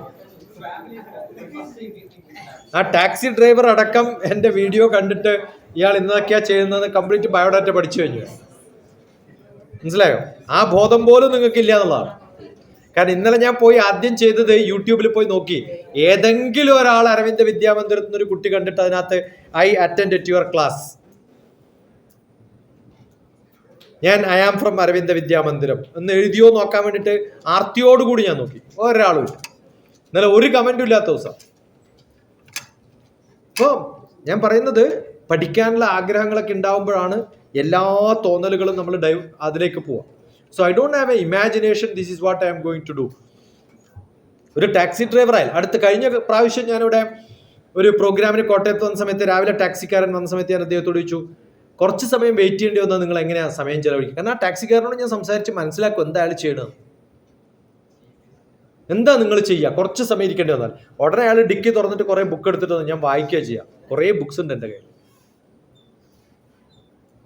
മനസ്സിലാവുന്നുണ്ടോ പറയണം? പേച്ചു എന്താ നിങ്ങൾ ചെയ്യണത്? ഞാൻ ഒരു പൊളിറ്റിക്കൽ ആക്ടിവിറ്റി ചെയ്യുന്ന ഒരാളാണ്. അപ്പോൾ ഇടയ്ക്ക് പ്രഭാഷണത്തിനൊക്കെ പോകും, ക്ലാസ്സിനൊക്കെ പോകും. കണ്ണൂരൊക്കെ വന്നിട്ടുണ്ട് ക്ലാസ് എടുക്കാനൊക്കെ ആയിട്ട്, ടാക്സി ഓടിക്കും. അപ്പോൾ വായന, ചെയ്യുന്ന പണി വേറൊന്ന്, ഇൻട്രസ്റ്റ് ഉള്ള സംഭവങ്ങൾ വേറൊന്ന്. മനസ്സിലാവുണ്ടോ? കഴിഞ്ഞ പ്രാവശ്യം ഞാൻ കേരളത്തിൽ വന്ന സമയത്ത് മനോജിയെ കണ്ട അന്ന് ദിവസം എന്നെ കൊണ്ടുവന്ന ടാക്സിക്കാരൻ നല്ല വായനക്കാരനാണ്. അദ്ദേഹത്തിൻ്റെ കയ്യിലുണ്ടായിരുന്ന ഒരു പുസ്തകത്തിൻ്റെ ഞാൻ ചോദിച്ചിട്ട് ആ പടം ഫുൾ ഞാൻ എടുത്ത് സൂക്ഷിച്ചു വെക്കുകയും ചെയ്തു. കാരണം ഞാൻ ആ ബുക്ക് ഞാൻ കണ്ടിട്ടില്ല ഇതുവരെ. എന്ത് നന്നായിട്ടാണ് സംസാരിക്കാം. അപ്പൊ നമ്മൾ ആഗ്രഹങ്ങൾ ഉണ്ടായിട്ട് കാര്യമില്ല. എന്ത് വേണം? ആഗ്രഹങ്ങൾക്കുള്ള പാത കൂടി ഉണ്ടാക്കണം. ഏറ്റവും അത്യാവശ്യം വേണ്ടത് ഇന്നതാവണം എന്നുള്ളൊരു ഇമാജിനേഷനും മാനിഫെസ്റ്റേഷനും അല്ല വേണ്ടത്. Start working. അവിടേക്ക് നമ്മൾ എത്തിക്കോളും. അപ്പം ഞാൻ കുറേ ഡിഫറെൻ്റ് ആയിട്ടുള്ള ഡിഗ്രികളൊക്കെ ചെയ്യുമ്പോൾ ഒരിക്കലും വിചാരിച്ചില്ല ഇതൊന്നും എൻ്റെ ജീവിതത്തിൽ സഹായിക്കുമെന്ന്. ഞാൻ PhD ചെയ്യുന്ന സമയത്ത് എൻ്റെ റൂമിൽ +2 കഴിഞ്ഞിട്ട് LLBക്ക് ചേരാൻ വന്നൊരു പയ്യനുണ്ടായിരുന്നു. അവൻ്റെ ടെക്സ്റ്റ് ബുക്ക് ഞാൻ അവനെ പഠിപ്പിക്കാൻ തുടങ്ങി. അപ്പോൾ അവൻ ഏകദേശം പഠിച്ച് തീരുമ്പോഴത്തേക്കും, എൻ്റെ PhD തീർന്നപ്പോഴത്തേക്കും ഞാൻ ഏത് വിഷയം പഠിച്ചു? ലോ ഫുള്ളായിട്ട് പഠിച്ചു. എന്തിനാ പഠിച്ചത്? അവിടെ പഠിക്കുന്ന കുട്ടികളെയൊക്കെ ഞാൻ പഠിപ്പിക്കാൻ തുടങ്ങി. അത് കഴിഞ്ഞപ്പോൾ ഹൈദരാബാദിലെത്തിയ ലോ സ്കൂൾ കണ്ടപ്പോൾ ഉടനെ ചേർന്നു. അതിനകത്ത് ഞാൻ LLB പഠിച്ചു. വേണമെന്ന് വിചാരിച്ച് പഠിച്ചതല്ല, പഠിച്ചു കഴിഞ്ഞിട്ടാണ്. ഇപ്പം നമ്മുടെ ഗ്രൂപ്പിലുണ്ട് എന്നെ പഠിപ്പിച്ച ടീച്ചറുണ്ട്, നമ്മളൊക്കെ ഒരേ ഗ്രൂപ്പിലുണ്ട്. അതിനകത്ത് എൻ്റെ ടീച്ചറുണ്ട്, എന്നെ ലോ പഠിപ്പിച്ച ടീച്ചറുണ്ട്. അപ്പോൾ അവർക്കറിയാം അവിടെ ഏതെങ്കിലും കുറച്ച് കുട്ടികൾ അന്ന് ടീച്ചർ വന്നിട്ടുണ്ടാവില്ല. അപ്പോൾ ഞാൻ ചോദിക്കും, പ്രിൻസിപ്പളോട് ചോദിക്കും, ഏത് ക്ലാസ്സാണ് എടുക്കേണ്ടത്? ടീച്ചർ വന്നിട്ടില്ല, അല്ല ഏതാ വിഷയം പറയും, ഞാൻ എടുക്കാമെന്ന്. എന്നിട്ട് എൻ്റെ ക്ലാസ്മേറ്റ്സിന് ഞാൻ ലോ പഠിപ്പിക്കരുത്. കാരണം എല്ലാം ഞാൻ പഠിപ്പിച്ചതാണ് വിഷയങ്ങൾ. അപ്പം എനിക്ക് എന്താ കുഴപ്പം? അത് CRPC ആയാലും CPC ആയാലും ടോർട്ട് ആയാലും പിന്നെ എവിഡൻസ് ആക്ട് ആയാലും കോൺസ്റ്റിറ്റ്യൂഷൻ ആയാലും ഒക്കെ എനിക്കറിയാം. അതുകൊണ്ടാണ് എറണാകുളത്തൊക്കെ വന്നിട്ട് ബാർ കൗൺസിലൊക്കെ എനിക്ക് ക്ലാസ് എടുക്കാൻ പറ്റുന്നത്. നമ്മൾ പഠിക്കുക, വഴി വരും. ആരെങ്കിലൊക്കെ നമ്മളെ ഉപയോഗിച്ചോളൂ. ഓട്ടെ, ഇന്നത് വേണമെന്ന് വിചാരിച്ചൊരു വഴി വെട്ടേണ്ട കാര്യമൊന്നുമില്ല എന്നൊക്കെ. NN കക്കാടിൻ്റെ ഒരു കവിതയുണ്ട്, ഇരുവഴിയിൽ പെരുവഴി നല്ലു, വഴി വെട്ടുന്നവരോടെന്നാണ് കവിതയുടെ പേര്. വായിച്ചു നോക്ക്. NN കക്കാട്, വഴി വെട്ടുന്നവരോട്, കവിതയുടെ പേര്. കമോൺ, വേഗം. ഇത് കിട്ടില്ല, എന്നെ ഇങ്ങനെ കിട്ടില്ല. ഇനി ഒരിക്കലും നിങ്ങളെ ഉപദ്രവിക്കാൻ പറ്റില്ല.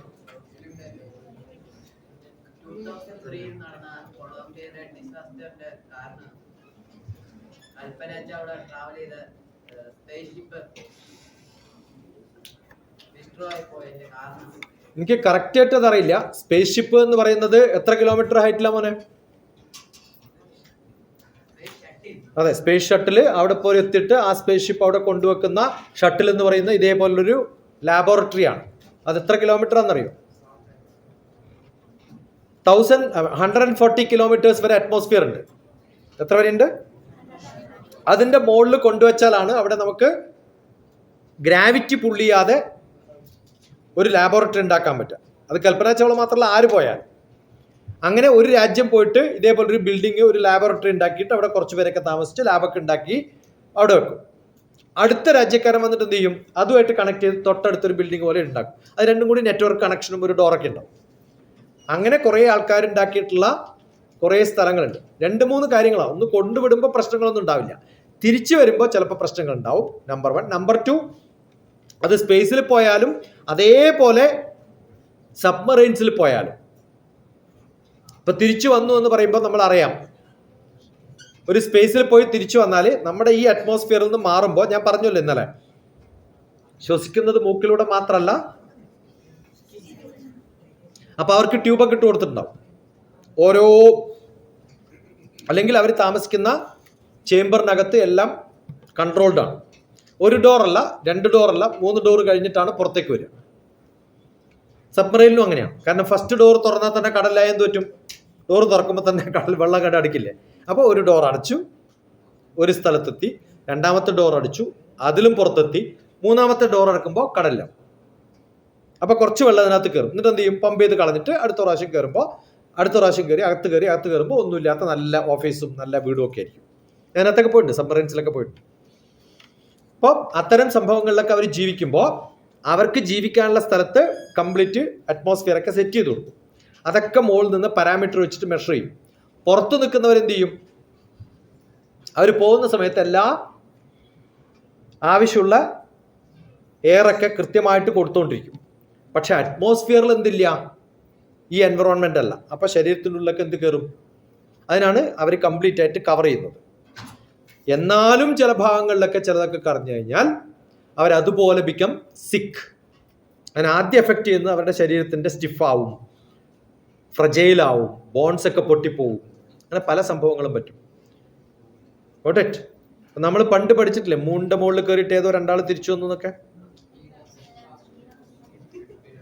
ഒരു ആം സ്ട്രോങ് ആയിട്ടുള്ള മനുഷ്യനൊക്കെ അല്ലേ, ഒരിക്കലും മൂണിൽ പോയി തിരിച്ചു വന്ന അയാളുടെ ആം സ്ട്രോങ് ആവില്ല. അപ്പൊ അവര് നേരെ എല്ലാവരോടും സംസാരിച്ചു എന്നൊക്കെ പറയുന്നത് മഹാപൊളിയാണ്. Nobody has gone so far. ആരും പോയിട്ടില്ല, വെറുതെ പറയണ. ആര് പോയി ചന്ദ്രനിൽ? ഞാൻ ചോദിക്കട്ടെ, നിങ്ങളോട് ചോദ്യം ചോദിക്കാം. ചന്ദ്രനിൽ പോയത് ശരിയാന്ന് വിചാരിക്കാം. ഇമാജിൻ ചന്ദ്രനിൽ പോയത് കറക്റ്റാണ്.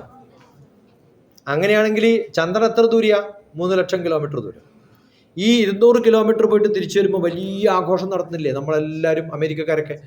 അങ്ങനെയാണെങ്കിൽ ഒരു 70 വർഷം മുമ്പ് ചന്ദ്രനിൽ പോയിട്ട് തിരിച്ചു വന്നിട്ടുള്ള ഒരു സംഭവം നടന്നിട്ടുള്ള ലോകമാണെങ്കിൽ ഇന്നിങ്ങനെയൊക്കെ ആഘോഷിക്കും നമ്മൾ. ആ ബോധം തന്നെ ഉണ്ടായപ്പോൾ. Are you getting? ഒരു 10-60 വർഷം മുമ്പ് അമേരിക്ക അടച്ച സ്ഥലത്ത് ഇന്ത്യയുടെ ഒരു ചെറിയൊരു സാധനം അയച്ചിട്ട് അവിടുന്ന് കുറച്ച് പടക്കെടുത്ത് തിരിച്ചു വരുമ്പം ലോകം എന്തിനാ ഇങ്ങനെ ആഘോഷിക്കുന്നത്? അടുത്ത ചോദ്യം. അങ്ങനെ 1970 മുമ്പ് അമേരിക്കക്കാരവിടെ പോയിട്ടുണ്ടെങ്കിൽ ഇപ്പൊ കഴിഞ്ഞ കുറെ വർഷത്തിന് ശേഷം ഇതുവരെ എന്തേ ആരും പോയിരുന്നത്? ഒരു പ്രാവശ്യം പോയി വന്നു, എന്നാ പിന്നെ 2ാമതൊരു 3-4 പ്രാവശ്യം പോയി കൂടെ? അവർക്ക് എന്താ പോവാത്തത്? ഇതൊന്നും ഞാൻ ചോദിക്കുന്ന ചോദ്യമല്ല, ലോകം അമേരിക്കയോട് ചോദിക്കുന്ന ചോദ്യമാണ്. കാരണം അമേരിക്ക എപ്പോഴും പൊളിറ്റിക്സ് കളിക്കും. ഓക്കെ, റഷ്യക്കാർ ഏറ്റവും കൂടുതൽ സ്പേസിൽ നടത്തിയിരുന്ന ഒരു കാലത്ത് അമേരിക്കയുടെ ഒരു പ്രസ്റ്റീജ് ആയിരുന്നു ഇതിനേക്കാളും കൂടുതൽ ഞങ്ങൾ ചെയ്തു എന്ന് കാണിക്കാൻ. അങ്ങനെ ചെയ്തൊരു കള്ളക്കളിയാണെന്നാണ് ഇന്ന് പോയിട്ട് യൂട്യൂബിൽ തപ്പി നോക്കാം. Moon hoax.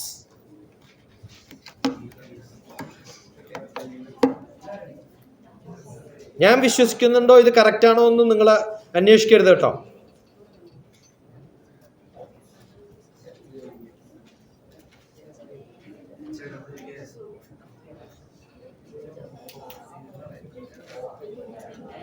HOAX, moon hoax.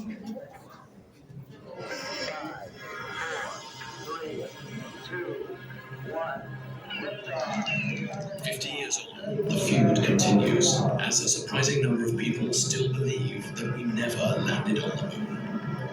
The question lies at the heart of one of the People greatest believe conspiracy still theories of nobody all time. landed on. A theory born from an era of global suspicion, political mistrust, and fake news. അപ്പോൾ NASA എന്ന് പറയുന്ന വലിയ ഒരു ഓർഗനൈസേഷന്റെ original ഫുട് print ഇപ്പോഴും കിട്ടിയിട്ടുള്ളതിന്റെ ക്യാമറയിലെ പടക്കം വേണമെന്ന് പറയുമ്പോൾ നാസ പറഞ്ഞു അതൊക്കെ കട്ടുണ്ടോ ഇപ്പില്ല ഞങ്ങളുടെ കയ്യിൽ ഇപ്പില്ല. ഓക്കെ, അവിടെ ഫുട് പ്രിന്റ് ഒക്കെ ഉള്ളതല്ലേ നമ്മുടെ പടത്തിലൊക്കെ അല്ലേ ഇല്ലേ? നിങ്ങൾ പഠിക്കുന്ന പുസ്തകത്തിൽ എന്താ കാണാ? ഫുട് പ്രിന്റ് അല്ലേ? അങ്ങനെ മൂന്നിൽ ഒരിക്കലും ഫുട് പ്രിന്റ് വരില്ല, കാരണം അവിടെ ഗ്രാവിറ്റി ഇല്ല. ഗ്രാവിറ്റി 1/9 ഓഫ് എർത്ത് ഗ്രാവിറ്റിയാണ്. പിന്നെ അങ്ങനെ ഒരു ചളിപ്രദേശമൊന്നും അല്ല അവിടെ. എപ്പോഴാ ഫുട് പ്രിന്റ് ഉണ്ടാവുക? ചളി ഹ്യൂമിഡിറ്റി ഒക്കെ ഉള്ള സ്ഥലമാണ്. അങ്ങനെ ഹ്യൂമിഡിറ്റി ഒന്നുള്ള സ്ഥലമല്ല. അവിടെ കുറച്ച് ഓക്സിജനും ചിലപ്പോൾ കുറച്ച് ഹൈഡ്രജനും ഉണ്ടായി വരും. ഹൈഡ്രജനും ഓക്സിജനും ഉള്ളത് കൊണ്ട് വെള്ളം ഉണ്ടാവണമെന്നില്ല. ഞാൻ ജയ്പൂരിലെ ഓണത്തിന്റെ ഗസ്റ്റായിട്ട് പോയിട്ടുള്ള സെപ്റ്റംബറിലായിരുന്നു ഇന്ത്യയുടെ മൂൺ മിഷൻ അവിടെ ലാൻഡ് ചെയ്ത്. മൂൺ പോകുന്ന സമയത്ത് ഞാൻ ഡിപ്പാർട്ട്മെന്റ് ഓഫ് സ്പേസിലുണ്ട്.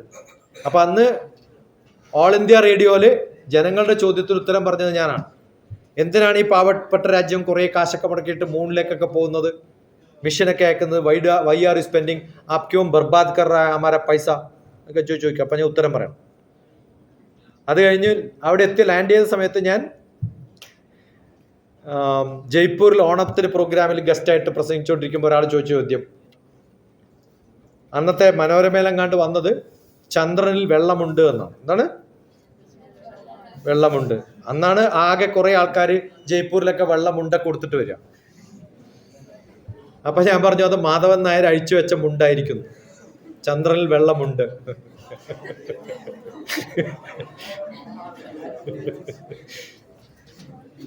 ഹൈഡ്രജനും ഓക്സിജനും ഉള്ളത് കൊണ്ട് എന്തുണ്ടാവണമെന്നില്ല?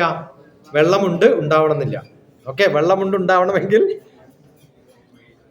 ഹൈഡ്രജനും ഓക്സിജനും വെള്ളമാവില്ല. അതൊരു പ്രത്യേക അറ്റ്മോസ്ഫിയറിൽ മാത്രമേ ഉള്ളൂ. അപ്പൊ അവിടെയൊന്നും ഇത്തരം അറ്റ്മോസ്ഫിയർ ഇല്ല. അപ്പൊ പല കാരണങ്ങളും ഉണ്ട് മിഷൻ ഫെയിൽ ആവാനും ആൾക്കാർ ചത്തുപോകാനും രക്ഷപ്പെട്ടു പോകാനൊക്കെ. ഈ പോകുന്നവരൊന്നും വലിയ റിസ്ക് എടുക്കാനൊന്നും ചെയ്യാറില്ലാണ്ടല്ല പോണത്. ഒരു ദിവസത്തേക്ക് പോയാലും അവർ 365 ദിവസം നിൽക്കുന്നതൊക്കെ എന്തുകൊണ്ടാണ്? ആൾക്കാർ പോയില്ല എന്നേ ഉള്ളൂ. ആവശ്യമുള്ള എല്ലാ സാധനവും പാർസലായിട്ട് അവിടെ എത്താനുള്ള വെഹിക്കിൾസ് പോകും. ഓക്കെ, അവർക്കുള്ള ഭക്ഷണമൊക്കെ ഇടയ്ക്കിടയ്ക്കേ സപ്ലൈ ചെയ്യുന്നുണ്ടായിരുന്നു. അതിനൊക്കെയുള്ള വെഹിക്കിൾസ് പോകും.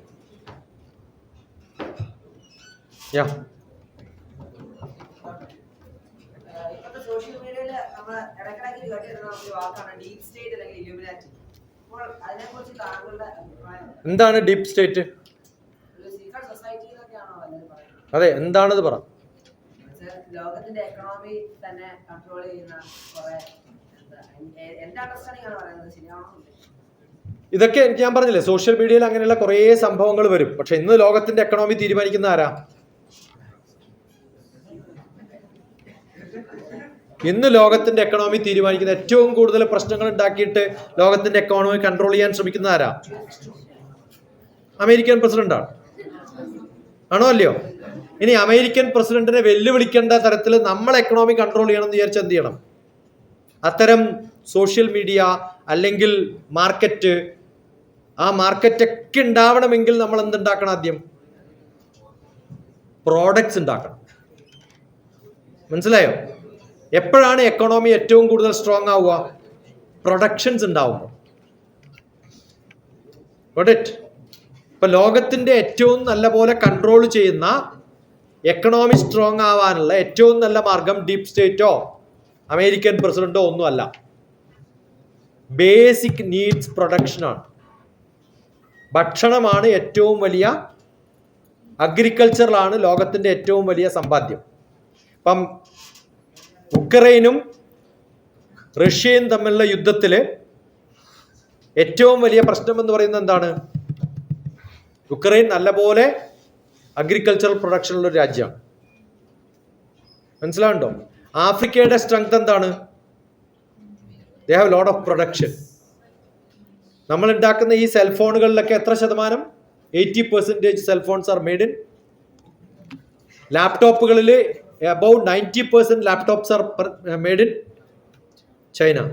അമേരിക്ക എന്തുകൊണ്ട് പ്രശ്നം ഉണ്ടാക്കാൻ പറ്റുന്നില്ല? വലിയ പ്രശ്നങ്ങൾ അതിനേക്കാളും സ്ട്രോങ് ആയിട്ട് ചൈന ഇരിക്കുന്നതുകൊണ്ടാണ്. മനസ്സിലാവുണ്ടോ? അപ്പോൾ മോസ്റ്റ് ഇമ്പോർട്ടൻ്റ് ഈസ് പ്രൊഡക്ഷൻ. ഇന്ത്യയുടെ സ്ട്രെങ്ത് എന്താണ്? India is good in producing lot of things. China കഴിഞ്ഞാൽ ഏറ്റവും കൂടുതൽ പ്രൊഡക്ഷൻ നടക്കുന്ന ഒരു സ്ഥലം ഇന്ത്യയാണ്. അപ്പം നമ്മൾ കോമ്പീറ്റ് ചെയ്യുന്നത് അഗ്രികൾച്ചറും അത്തരം സംഭവങ്ങളിലൊക്കെയാണ്. ഈ മാർക്കറ്റും ഒക്കെ ഉണ്ടാവും, പക്ഷെ അതൊക്കെ ഉണ്ടാവണമെങ്കിൽ ബേസിക് ആയിട്ടുള്ള പ്രോഡക്ട്സ് ഉണ്ടാവും. നമ്മുടെ ലാംഗ്വേജ് സ്ട്രോങ് ആവണമെങ്കിൽ നമ്മൾക്ക് പ്രോഡക്ട്സ് ഉണ്ടാവും. കമ്പ്യൂട്ടറിന്റെ ലാംഗ്വേജിൽ ഉപയോഗിക്കുന്ന എല്ലാ വാക്കുകളും ആരുണ്ടാക്കിയതാ? അമേരിക്കക്കാരുണ്ടാക്കിയതാണ്. കാരണം കമ്പ്യൂട്ടർ ഉണ്ടായത് അമേരിക്കയിലാണ്. മെഡിക്കൽ സയൻസ്, എഞ്ചിനീയറിംഗ് ഇതൊക്കെ ഉണ്ടായത് എവിടെയാ? ബ്രിട്ടനിലാണ്. ഗ്രീക്കും ലാറ്റിനുമാണ് അവരുടെ ലാംഗ്വേജ് ബേസിക്. അപ്പൊ അതിലുപയോഗിക്കുന്ന വാക്കുകളും ഇതിലുപയോഗിക്കുന്ന വാക്കുകളും വ്യത്യാസമുണ്ട്. നിങ്ങൾ കപ്പ എന്ന് ടെസ്റ്റ് അടിച്ചു കഴിഞ്ഞാൽ ഉടനെ വരും, കാരണം കപ്പ കേരളത്തിൽ നിന്നുള്ള വാക്കാണ്. കഞ്ഞി എന്നടിച്ചാൽ വരും. എന്താ കാരണം? ഇത് കേരളത്തിലുള്ള പ്രോഡക്ട്സ് ആണ്. ഇപ്പോൾ ലാംഗ്വേജ് പോലും ഇമ്പ്രൂവ് ചെയ്യുന്നത് എപ്പോഴാണ്? പ്രൊഡ്യൂസേഴ്സ് ഉണ്ടാവുന്നത്. ഏറ്റവും അത്യാവശ്യമായിട്ട് വേണ്ടതാണ്. പിന്നെ ബിസിനസ്. പ്രൊഡ്യൂസ് ഇല്ലാണ്ട് ബിസിനസ് ഇല്ല, ബിസിനസ് ഇല്ലാണ്ട് കൊമേഴ്സ് ഇല്ല, കൊമേഴ്സ് ഇല്ലാണ്ട് എക്കണോമിക്സ് ഇല്ല.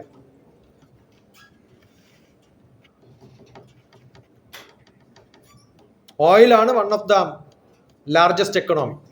ഓയിൽ ഏറ്റവും കൂടുതൽ ഉണ്ടാക്കുന്ന രാജ്യം ഏതാ? അമേരിക്കയാണ്.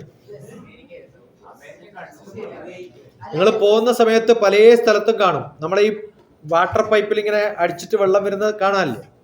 അതുപോലെ വലിയ സാധനങ്ങൾ കാണാം അമേരിക്കയിൽ യാത്ര ചെയ്യുമ്പോൾ. അത് നല്ലോണം പ്രസ് ചെയ്ത ഓയിൽ വരും.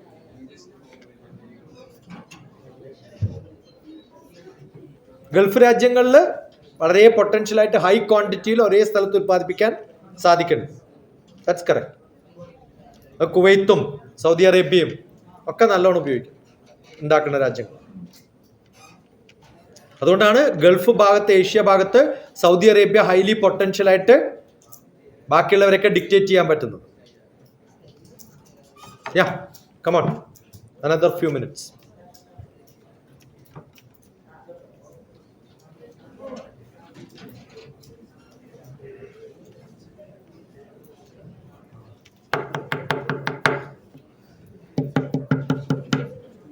Correct, no, America?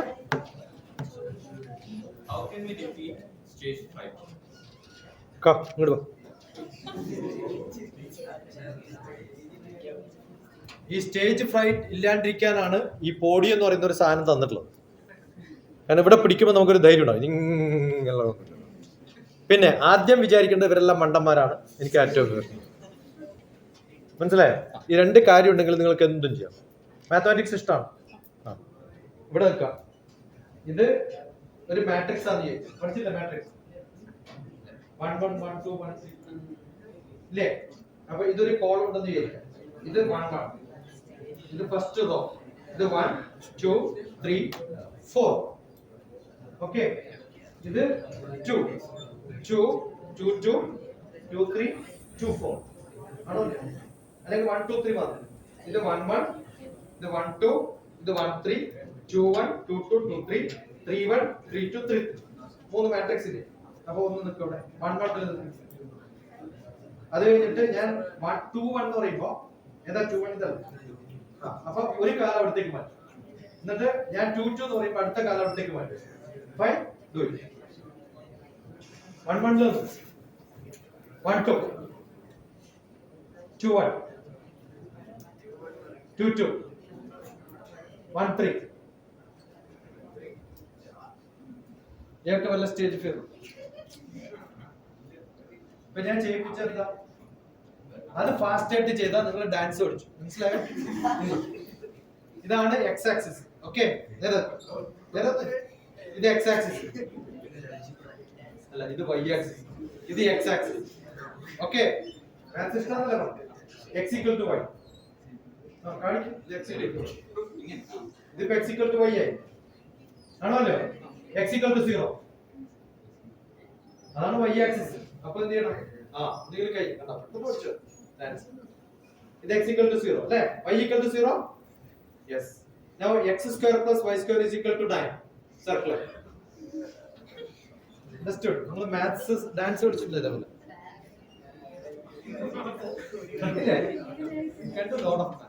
അപ്പോ എന്ത് ചെയ്യണം എന്ന് വിചാരിച്ചാല് നിങ്ങൾക്ക് ഏത് വിഷയമാണോ ഇഷ്ടം ആ വിഷയത്തിലൂടെ നിങ്ങൾ സ്റ്റേജിന്റെ മുമ്പിൽ സംസാരിക്കും. അപ്പൊ കുറച്ച് കഴിയുമ്പോൾ നിങ്ങൾക്ക് കോൺഫിഡന്റ് ആണ്. ഇത് ബാക്കി ആർക്കും അറിയില്ല, ഇതറിയോ ഇപ്പൊ ചെയ്ത കാര്യം നിങ്ങൾക്ക് അറിയാം. അങ്ങനെ പുതിയതായിട്ട് കണ്ടുപിടിക്കുക. ദെൻ വളരെ ഫോർമൽ ആയിട്ട് സംസാരിക്കുന്ന ചിലരുണ്ട്. സ്റ്റേജിലൊക്കെ വന്നിട്ട് കൃത്യമായിട്ട് എഴുതി കൃത്യമായിട്ട് ഇത് പറയും. അങ്ങനെ ഒരിക്കലും ആവരുത്. വളരെ ഇൻഫോർമൽ ആവുക. ഇൻഫോർമൽ ആകുമ്പോൾ എങ്ങനെയാണ്? നമ്മൾ സാധാരണ ഒരാളോട് സംസാരിക്കുന്ന പോലെ ഞാൻ അങ്ങനെയല്ല സംസാരിക്കുന്ന നിങ്ങളോട്. അങ്ങനെ ഇൻഫോർമൽ ആകുമ്പോൾ നമ്മൾ വലിയ സൊഫിസ്റ്റിക്കേഷൻ ഒന്നും ആക്കേണ്ട കാര്യമൊന്നുമില്ല. വളരെ കാഷ്വൽ ആയിട്ടിരിക്കാൻ പറ്റും. സോ സ്റ്റേജിൽ നമ്മൾ പെർഫോം ചെയ്യുമ്പോൾ എപ്പോഴും B formal but act informal. That become successful. Good, enjoy.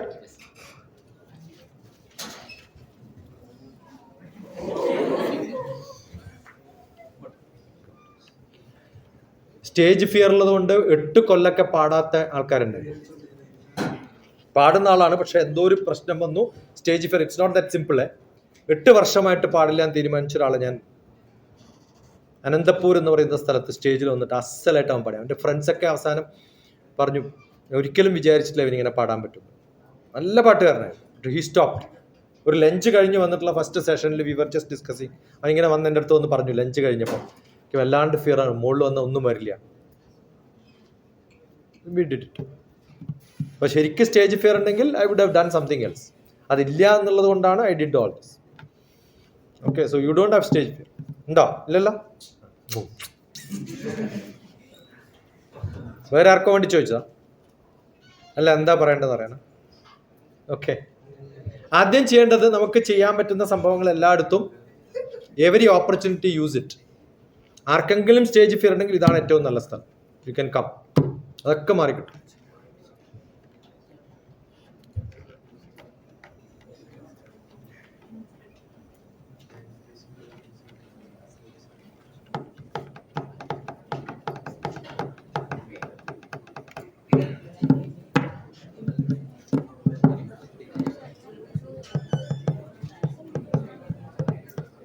കഴിഞ്ഞു? മതിയായി?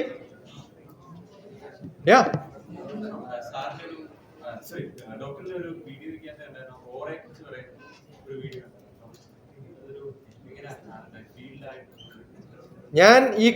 ഞാൻ നേരത്തെ പറഞ്ഞല്ലോ, ഈ കാണുന്ന ശരീരം എന്ന് പറയുന്നത് അന്നമയ കോശം എന്നാ പറയാ. ശരീരം എന്ന് പറയുന്നത് അന്നം കൊണ്ടുണ്ടാക്കിയതാണ്. ഭക്ഷണം കൊടുത്താലേ ഞാൻ വളരുള്ളൂ. ആ ഒരു ബോഡി എന്ന് പറയുന്നതാണ് അന്നമയ കോശം. അത് കഴിഞ്ഞാൽ നെക്സ്റ്റ് ലെയർ, അതാണ് പ്രാണൻ. ഇപ്പം എനിക്ക് ശരീരമുള്ളത് കൊണ്ട് ഞാനിവിടെ വരണമെന്നുണ്ടോ? എൻ്റെ പ്രാണൻ പോയാൽ ഞാനിവിടെ നിൽക്കുമോ? ഇല്ല. അപ്പോൾ ഏറ്റവും അത്യാവശ്യമായിട്ട് ഈ ശരീരത്തെ മൂടി നിൽക്കുന്ന ഒരു ലെയറാണ് പ്രാണൻ. പ്രാണൻ ഉള്ളിലല്ല. ഞാൻ പറഞ്ഞല്ലോ, ഉള്ളിലുള്ള ഓരോ സെല്ലുകളെയും ഇതേ ഷേപ്പിൽ കൊണ്ട് നടക്കുന്നത് നമ്മുടെ പുറമേ ഉള്ളൊരു ലെയറാണ്. അത് പോകുമ്പോഴാണ് പ്രാണൻ പോയി എന്ന് പറയാം.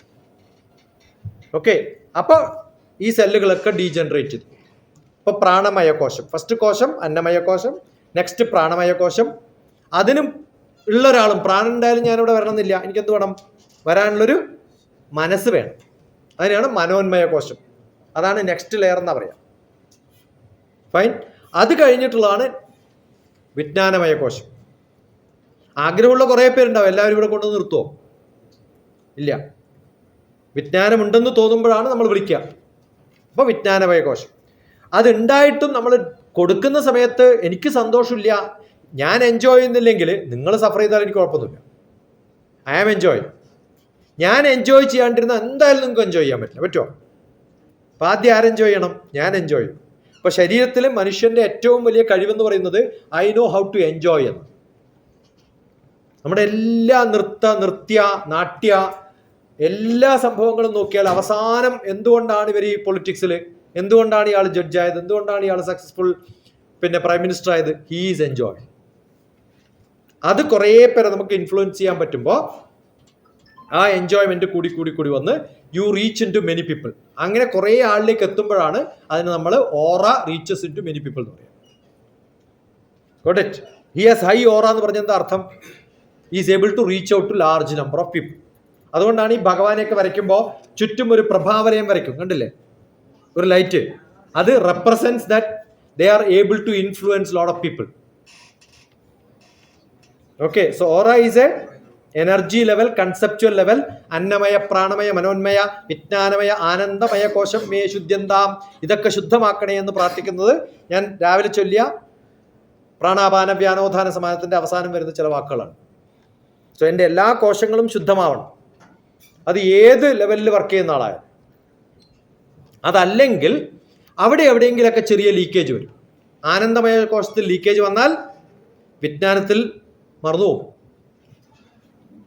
നമ്മൾ സ്റ്റേജിൽ വന്ന് പറയുമ്പോൾ എനിക്ക് സന്തോഷമില്ലെങ്കിൽ ബബ്ബ നടിച്ചു കൊടുക്കണം, വാക്കുകൾ വരില്ല. എൻ്റെ വിജ്ഞാനം പോവും. വിജ്ഞാനം പോയാൽ മനസ്സ് തകർന്നു പോകും. Got it? അത് കഴിഞ്ഞാൽ പിന്നെ എൻ്റെ ആരോഗ്യവും പോകും. ഈ ഓറയുടെ പടം എടുത്തിട്ട് we can decide which part of your body has got this problem. ആ പടം എടുക്കുന്ന ക്രില്യൻ ഫോട്ടോഗ്രാഫി, ഓക്കെ, ട്രൈ വീൽ, എഗ്ലി വീൽ, അങ്ങനെ കുറേ എക്യുപ്മെന്റ്സ് ഉണ്ട്. ഇതൊന്നും ഇല്ലാതെ ഒരാളെ കൃത്യമായി നോക്കിയാൽ എനിക്ക് പറയാൻ പറ്റും അയാളുടെ ഏത് ഭാഗത്താണ് പ്രോബ്ലം. അങ്ങനെ ഓറയിൽ കുറേ റിസർച്ച് നടത്തിയിട്ടുള്ള ഒരു കാലം. എൻ്റെ ഒരു ബുക്ക് ഉണ്ട്, സീഡ്ലിംഗ്, SEEDLING. ഞാൻ പണ്ട് നടത്തിയ കുറേ എക്സ്പെരിമെന്റ്സ് ബുക്ക് ഫോമില് പബ്ലിഷ് ചെയ്തിട്ടൊന്നുമില്ല, ഒരു ബ്ലോഗിൽ എഴുതിയിട്ടുള്ള, അന്ന് ഇന്ത്യൻ എക്സ്പ്രസിൽ വന്ന കുറേ ആർട്ടിക്കിളും ഒക്കെ ഉണ്ട് ഇതിനെക്കുറിച്ച്. Seedling, spiritual and esoteric. Esoteric എന്ന് പറഞ്ഞാൽ ഗുഹ്യമായത്, സീക്രട്ട് എന്നാണ്. Spiritual, esoteric, energy, dowsing and healing എന്നാണ് ബുക്കിന്റെ പേര്. അങ്ങനെ സീഡ്ലിംഗ് എന്ന് പറഞ്ഞിട്ട് ബുക്ക് ഉണ്ട്. സീഡ്ലിങ്സ് ഇല്ല, സീഡ്ലിംഗ്. സീഡ്ലിംഗ് ഡോക്ടർ TPS അടിച്ചാൽ ആ ബുക്കും കാണാം, 1-2 ഇന്റർവ്യൂസും കാണാം.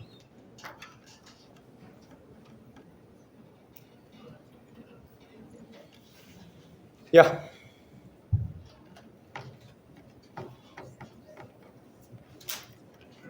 Come on. അതായത് നമുക്ക് ഈ ബ്രെയിൻ രണ്ട് ഒരുമിച്ച് കോർഡിനേറ്റ് ചെയ്യാൻ, ഐ മീൻ ബ്രെയിൻ കോർഡിനേഷൻ സംഭവിക്കും ഉണ്ടോ? അതായത് നമ്മുടെ ലെഫ്റ്റ് ബ്രെയിനും റൈറ്റ് ബ്രെയിനും. അങ്ങനെ 2 ബ്രെയിൻ ഉണ്ടോ എനിക്ക്? ഐ മീൻ ആ രണ്ട് ബ്രെയിനും ഹാഫ് ആയിട്ട്, രണ്ട് ഒരു ബ്രെയിനിൽ തന്നെ രണ്ടായിട്ട് ഡിവൈഡ് ചെയ്യുന്നത്. അത് വെസ്റ്റേൺ സയൻസിൽ കുറേ കാലം പറഞ്ഞു നടന്ന അബദ്ധം ഇപ്പോഴും NLP പഠിക്കുന്ന കുറേ ആൾക്കാർ ഇപ്പോഴും അതുപോലെ കോപ്പി ചെയ്ത് വെച്ചിട്ടുണ്ട്. അങ്ങനെ 2 ബ്രെയിൻ ഇല്ല, ഒരു ക്രിയേറ്റീവ് ബ്രെയിനും ഒരു ഡാറ്റ ബ്രെയിനും. അങ്ങനെയൊന്നും ഭാരതീയ ശാസ്ത്രം വിശ്വസിച്ചിട്ടില്ല, നമ്മുടെ പരിചയത്തിലും ഇല്ല. അങ്ങനെ ഒരു സംഭവമേ ഇല്ല. അങ്ങനെ കുറേ തിയറി പലരും പറഞ്ഞു നടന്നിട്ടുണ്ട്. ലെഫ്റ്റ് ബ്രെയിനും റൈറ്റ് ബ്രെയിനും വർക്ക് ചെയ്യുന്ന പോലെ എൻ്റെ ലെഫ്റ്റ് ഹാൻഡ് കുറേ ക്രിയേറ്റീവും റൈറ്റ് ഹാൻഡ് ഡാറ്റ എന്ന് പറയാൻ പറ്റുമോ?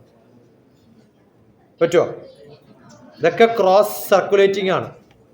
അങ്ങനെ ഒരു തിയറി കുറച്ച് പേര് ഉണ്ടാക്കിയിട്ടുണ്ട്, അത് ഫോളോ ചെയ്യുന്നവർ ഇപ്പോഴും. I don't subscribe to that. കാരണം എൻ്റെ അറിവിൽ തന്നെ ലയോള കോളേജ് ഹൈദരാബാദിലുള്ള മലയാളിയായ ഒരു ആക്സിഡൻറ്റിൽ ഹാഫ് ബ്രെയിൻ നഷ്ടപ്പെട്ട, തല ചെത്തിപ്പോയിട്ടുണ്ട്.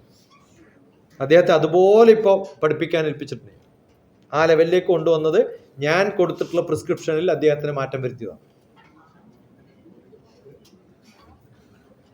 ഹാഫ് ബ്രെയിൻ കട്ട് ചെയ്ത് പോയാലും you can still have same memory, same ability. കാരണം ന്യൂറോൺസ് ഒക്കെ കലക്ട് ചെയ്തിട്ടുള്ള ഒരു സയൻസിലും ന്യൂറോൺസ് അങ്ങനെ ഡിസ്കണക്റ്റഡ് ആയിട്ട് സെപ്പറേറ്റ് ഒരു ഭാഗത്ത് കണക്ട് ചെയ്ത് മറ്റേ ഭാഗത്ത് കണക്ട് ചെയ്തിട്ടില്ല ഒന്നും പറയുന്നില്ല.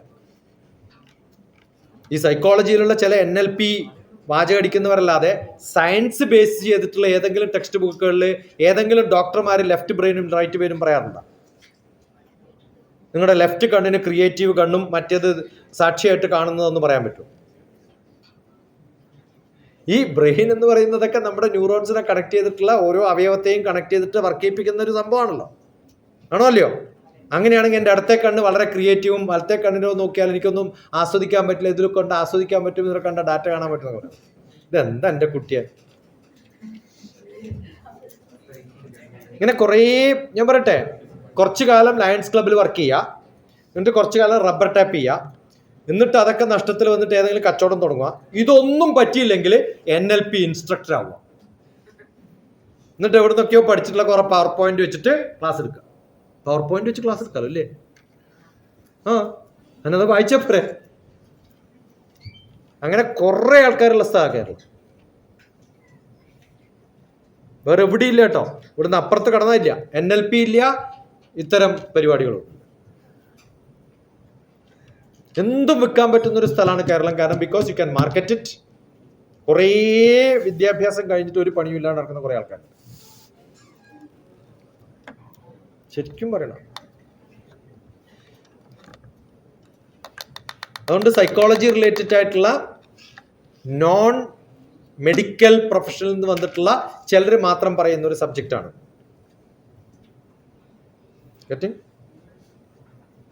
എവിടെയോ NLP ക്ലാസ് ഒക്കെ കേട്ടിട്ടുണ്ടാവും. ഇഷ്ടംപോലെ ഉണ്ടാവും കേട്ടോ നെറ്റിലൊക്കെ തപ്പിയാൽ. പക്ഷെ അവരുടെയൊക്കെ ബാക്ക്ഗ്രൗണ്ട് തപ്പി നോക്കണം. എപ്പോഴും ചെയ്യേണ്ടതെന്ന് വെച്ചാൽ നിങ്ങൾ ആരുടെയെങ്കിലും പ്രഭാഷണങ്ങളോ ആരുടെയെങ്കിലും ക്ലാസ്സുകളോ കേൾക്കുമ്പോൾ അവരുടെ ലീനിയേജ് നോക്കണം. എന്താ നോക്കേണ്ടത്? ലീനിയേജ് എന്ന് പറഞ്ഞാൽ ആരിൽ നിന്നാണ് പഠിച്ചത്.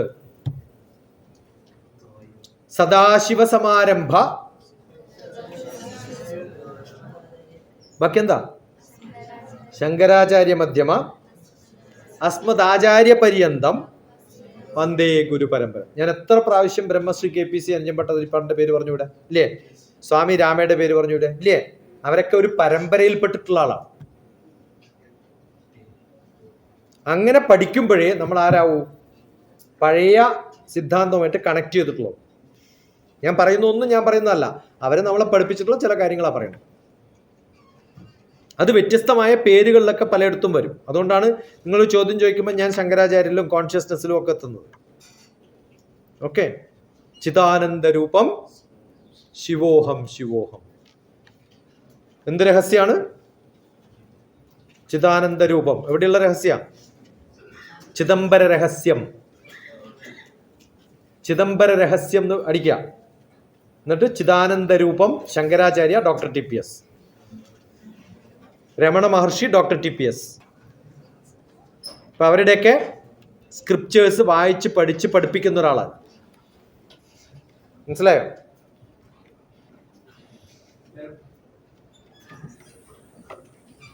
Good enough. Last one more question if anybody. Yeah sir, എങ്ങനെയാണ് നമുക്ക് പ്രൊഡക്റ്റീവ് ആവുന്ന കുറേ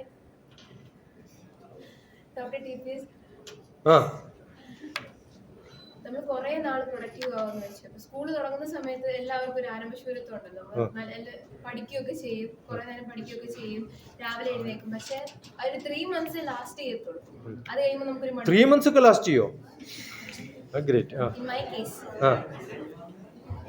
അത് കഴിഞ്ഞ് നമുക്കൊരു മെന്റൽ ബേൺ ഔട്ട് ഉണ്ടാവുമല്ലോ. ആ ഒരു സിസ്റ്റം നമുക്ക് ഫോളോ ചെയ്യാൻ പറ്റാത്തൊരവസ്ഥ. അതെങ്ങനെ നമുക്ക് ഓവർകം ചെയ്യാം? എൻ്റെ ബ്രദറിന്റെ നോട്ട്ബുക്കാണ്. എൻ്റെ സാധാരണ വീട്ടിൻ്റെയൊക്കെ സെൻറ്റർ ഓഫ് ദ വീട്ടിൽ നല്ലൊരു അൽമാരയുടെ ഉള്ളിൽ, നല്ല ചെസ്റ്റിൻ്റെ ഉള്ളിൽ ലോക്ക് ചെയ്ത് വെക്കുന്ന ഒരു ചില സാധനങ്ങളില്ലേ, പ്രഷ്യസ് ആയിട്ടുള്ള, ഞാൻ വെച്ചിട്ടുള്ള എൻ്റെ ഏട്ടൻ്റെ നോട്ട്ബുക്കാണ്. ഏട്ടൻ സുവോളജി പ്രൊഫസറായിരുന്നു. ഇപ്പില്ല, ജീവിച്ചിരിപ്പില്ല. സുവോളജിയുടെ ബുക്ക് എഴുതിയിട്ടുള്ള ആളാണ് പ്രൊഫസർ TP ശ്രീധരൻ. അതുകൊണ്ടാണ് ഞാൻ പ്രൊഫസർ TPS എന്ന് പറയാത്തത്. കാരണം he is called as professor TPS. Okay, അദ്ദേഹത്തിൻ്റെ ഹാൻഡ് റൈറ്റിങ് പ്രിൻ്റ് ചെയ്തതുപോലെ വരച്ചു കഴിഞ്ഞാൽ ഈ ഡൈസെക്ഷനൊക്കെ ഉള്ള വരയുണ്ടാവും സുവോളജിയിൽ. തവളയുടെയും പാമ്പിൻ്റെയൊക്കെ വരച്ചു കഴിഞ്ഞാൽ പ്രിൻ്റ് ചെയ്തതുപോലെ ഒരു കറക്ഷനും എററും ഉണ്ടാവും. Strict discipline. എനിക്ക് അച്ഛൻ മരിച്ചത് എനിക്ക് 4 വയസ്സുള്ളപ്പോഴാണ്. So I been brought up by my eldest brother. ഏട്ടനായിരുന്നു എൻ്റെ ഗാർഡിയൻ. പക്ഷെ ഞാൻ മഹാമോശം കുട്ടിയായിരുന്നല്ലോ. അവസാനം ഞാൻ +1 +2 കഴിഞ്ഞ് കോളേജിലെത്തിയ സമയത്ത്, അന്ന് 10ാം ക്ലാസ് കഴിഞ്ഞ കോളേജിലാണ്, ഏട്ടൻ്റെ കീഴിലാണ്, വളരെ സ്ട്രിക്റ്റ് ആയിരുന്നു. അപ്പം ആദ്യത്തെ 2 വർഷമൊക്കെ എൻ്റെ എനിമിയാണ്. പിന്നെയാണ് ആ ഹാൻഡ് റൈറ്റിംഗ് എനിക്ക് പകർത്തണം എന്നൊക്കെ തോന്നിയത്. അണ്ടർസ്റ്റുഡ്? അപ്പം നമ്മൾ സാധാരണഗതിയിൽ ഫസ്റ്റ് ഡേ നല്ല മാർജിൻ, നല്ല ബ്യൂട്ടിഫുൾ ഹാൻഡ് റൈറ്റിംഗ് അല്ലേ? കുറച്ച് കഴിഞ്ഞാൽ നെല്ല് ഉണക്കാനിട്ടെടുത്ത് കോഴി പോയാൽ എങ്ങനെ ഉണ്ടാവും, അതുപോലെ ഉണ്ടാവും നോട്ട്ബുക്ക് അല്ലേ? അപ്പോൾ എന്ത് ചെയ്യണം, ആ ഫസ്റ്റ് പേജ് എഴുതിയതുപോലെ എഴുതിയിട്ട് നിങ്ങളുടെ സ്റ്റഡി റൂമിൻ്റെ മുമ്പിൽ ഇങ്ങനെ ഒട്ടിച്ചു വെക്കുക. Understood? Every day look at it. ഞാൻ എപ്പോഴും ചെയ്യാറുള്ളതാണ്. എപ്പോഴും നാട്ടിൽ പോയി കഴിഞ്ഞാൽ ആ നോട്ട്ബുക്ക് എനിക്ക് ഓർമ്മയുണ്ട്. ഞാൻ ഒരു കോളേജിൽ പോയ സമയത്ത്, SN കോളേജ് കണ്ണൂർ പോയ സമയത്ത് WWS എന്ന് പറഞ്ഞൊരു പ്രോഗ്രാം ഉണ്ട്, walk with a scholar. WWS doctor TPS പഠിക്കാം. Walk with a scholar doctor TPS നിങ്ങൾക്ക് എല്ലാ കോളേജിലും കാണാൻ, കോട്ടയത്തൊക്കെ ഇഷ്ടംപോലെ കോളേജുണ്ട്. അവിടെ പോയ സമയത്ത് സന എന്ന് പറഞ്ഞൊരു കുട്ടി, പക്ഷേ ഇതെൻ്റെ ലാസ്റ്റ് ഡേ ആണ്, ഞാൻ സുവോളജിയാണ് പഠിച്ചത്, എൻ്റെ ഹാൻഡ് റൈറ്റിംഗ് മോശമായതുകൊണ്ട് സുവോളജിയിൽ റെക്കോർഡ് എഴുതുമ്പോഴൊക്കെ മാർക്ക് 0 ആണ് കിട്ടുന്നത്, അതുകൊണ്ട് ഞാൻ വിട്ടിട്ട് പോവാണ്, മംഗലാപുരത്ത് വേറെ ഏതോ കോഴ്സിൽ ചേരാണ്. അപ്പോൾ ഞാൻ പറഞ്ഞു 10 ദിവസം നീ എൻ്റെ കൂടെ വന്ന് നിന്നാൽ, അല്ല ഞാൻ ഓൾറെഡി TC ഒക്കെ റെഡി. ഞാൻ പറഞ്ഞു അതൊക്കെ ഞാൻ ഹോൾഡ് ചെയ്തോളാം, ഞാൻ പറഞ്ഞ കേൾക്കാത്ത കോളേജൊന്നുമില്ല കേരളത്തിൽ, നിങ്ങളുടെ പ്രിൻസിപ്പളോട് പറഞ്ഞോളാം, അത് വെച്ചോളൂ, അവൾ വരും കുറച്ച് കഴിയുമ്പോൾ എന്ന് പറഞ്ഞിട്ട് അവൾ എൻ്റെ കൂടെ വന്നു. അപ്പോൾ സുവോളജിയാണ് പഠിക്കേണ്ടത്. അപ്പോൾ ഞാൻ പറഞ്ഞു ചേട്ടൻ വന്ന് പഠിപ്പിച്ചോളൂ, അല്ല എൻ്റെ മാഷ് പഠിപ്പിച്ചാൽ മതി. അപ്പോൾ അന്ന് രാത്രി ഞാൻ ഇരുന്ന് സുവോളജി കുറേ പഠിപ്പിച്ചു കഴിഞ്ഞു. പിറ്റേ ദിവസം രാവിലെ വന്ന് ഏട്ടൻ്റെ ബുക്ക് കാണിച്ചു കൊടുത്തു. അവൾ ഫുൾ സെറോക്സ് എടുത്ത് കൊണ്ടുപോയി തിരിച്ച് കോളേജിൽ ചേർന്നു. അത് കഴിഞ്ഞ് ഒരു 1.5-2-3 മാസം കഴിഞ്ഞ് ഞാൻ പോയ സമയത്ത് അവിടെയുള്ള എല്ലാ ബോർഡുകളിലും, നോട്ടീസ് ബോർഡിലൊക്കെ എഴുതേണ്ടി വരുമല്ലോ, എന്തൊക്കെ പ്രോഗ്രാം വരും, അതിലൊക്കെ എഴുതിയത് സനയാണ്. ഹാൻഡ് റൈറ്റിംഗ് പടാന്ന് ഒന്ന് ചേഞ്ച് ചെയ്യും. You understood? അപ്പം നമുക്ക് ആദ്യം വേണ്ടത് ഡെഡിക്കേഷൻ, 2 വേണ്ടത് ട്രസ്റ്റ്. നിങ്ങൾ തീരുമാനിക്കാം, ഞാൻ ഇന്ന് മുതൽ നല്ല ബ്യൂട്ടിഫുൾ ആയിട്ടുള്ള ഹാൻഡ് റൈറ്റിംഗിൽ എഴുതുമെന്ന് തീരുമാനിക്കാം. കുറച്ച് ദിവസം പ്രാക്ടീസ് ചെയ്യണം, മെനക്കെടണം. ഞാൻ ഉച്ചക്കങ്ങാണ്ട് പറയായിരുന്നു, മ്യൂസിക്കൊക്കെ പഠിക്കാൻ എന്ത് സുഖമാണെന്നറിയോ, എന്ത് എളുപ്പ. ഒരു 5-8 മണിക്കൂർ ഒരു 10-20 വർഷം പഠിച്ചാൽ കുറച്ചൊക്കെ പാടാൻ പറ്റും. എത്ര? 10-20 വർഷം 5-8 മണിക്കൂർ എല്ലാ ദിവസവും ഇത്ര പ്രാക്ടീസ് ചെയ്യണം. മെനക്കെടാൻ തയ്യാറാണ്. അത് എൻജോയ് ചെയ്യുമ്പോൾ നമ്മൾ ഫുൾ എൻജോയ് ചെയ്യും ഇല്ലേ? Do that. Right down. നിങ്ങളെല്ലാവരും നോട്ട് ബുക്കിലൊരു ലൈൻ വരയ്ക്കാം. 2025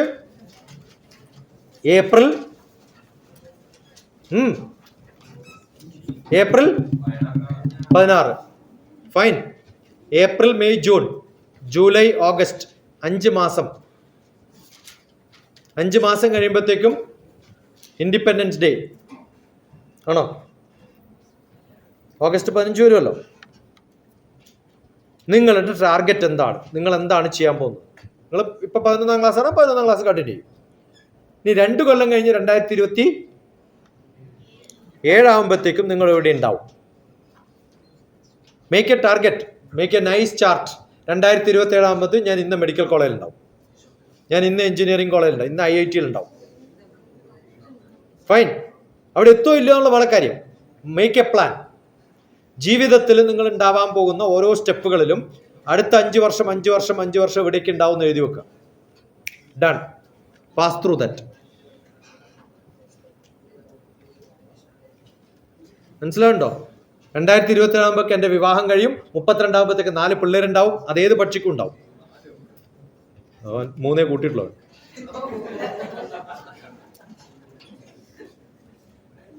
നമ്മുടെ ജീവിതത്തിൽ എന്തൊക്കെ അച്ചീവ് ചെയ്യാൻ പോകുന്നുണ്ട് എന്നുള്ളൊരു ചാർട്ട് ഉണ്ടാക്കുക. മനസ്സിലാവുണ്ടോ? ആ ചാർട്ട് ഉണ്ടാക്കിയിട്ട് നമ്മൾ വർക്ക് ചെയ്യുമ്പോൾ ആ ലെവലിലേക്ക് നമ്മൾ പോയിക്കോളും. ഇനി വീട്ടിലെ പലരും, നാട്ടിലെ പലരും പല കുറ്റങ്ങളും പറഞ്ഞിട്ടുണ്ടാവും. ഇന്ന് ചെയ്യേണ്ടത് നല്ലൊരു ചാർട്ട് പേപ്പർ മേടിക്കാം. ഫൈൻ. 2 ആയിട്ട് ഡിവൈഡ് ചെയ്യാം. നല്ല റെഡ് എങ്കിൽ എഴുതി വെക്കുക. എന്ത്? I am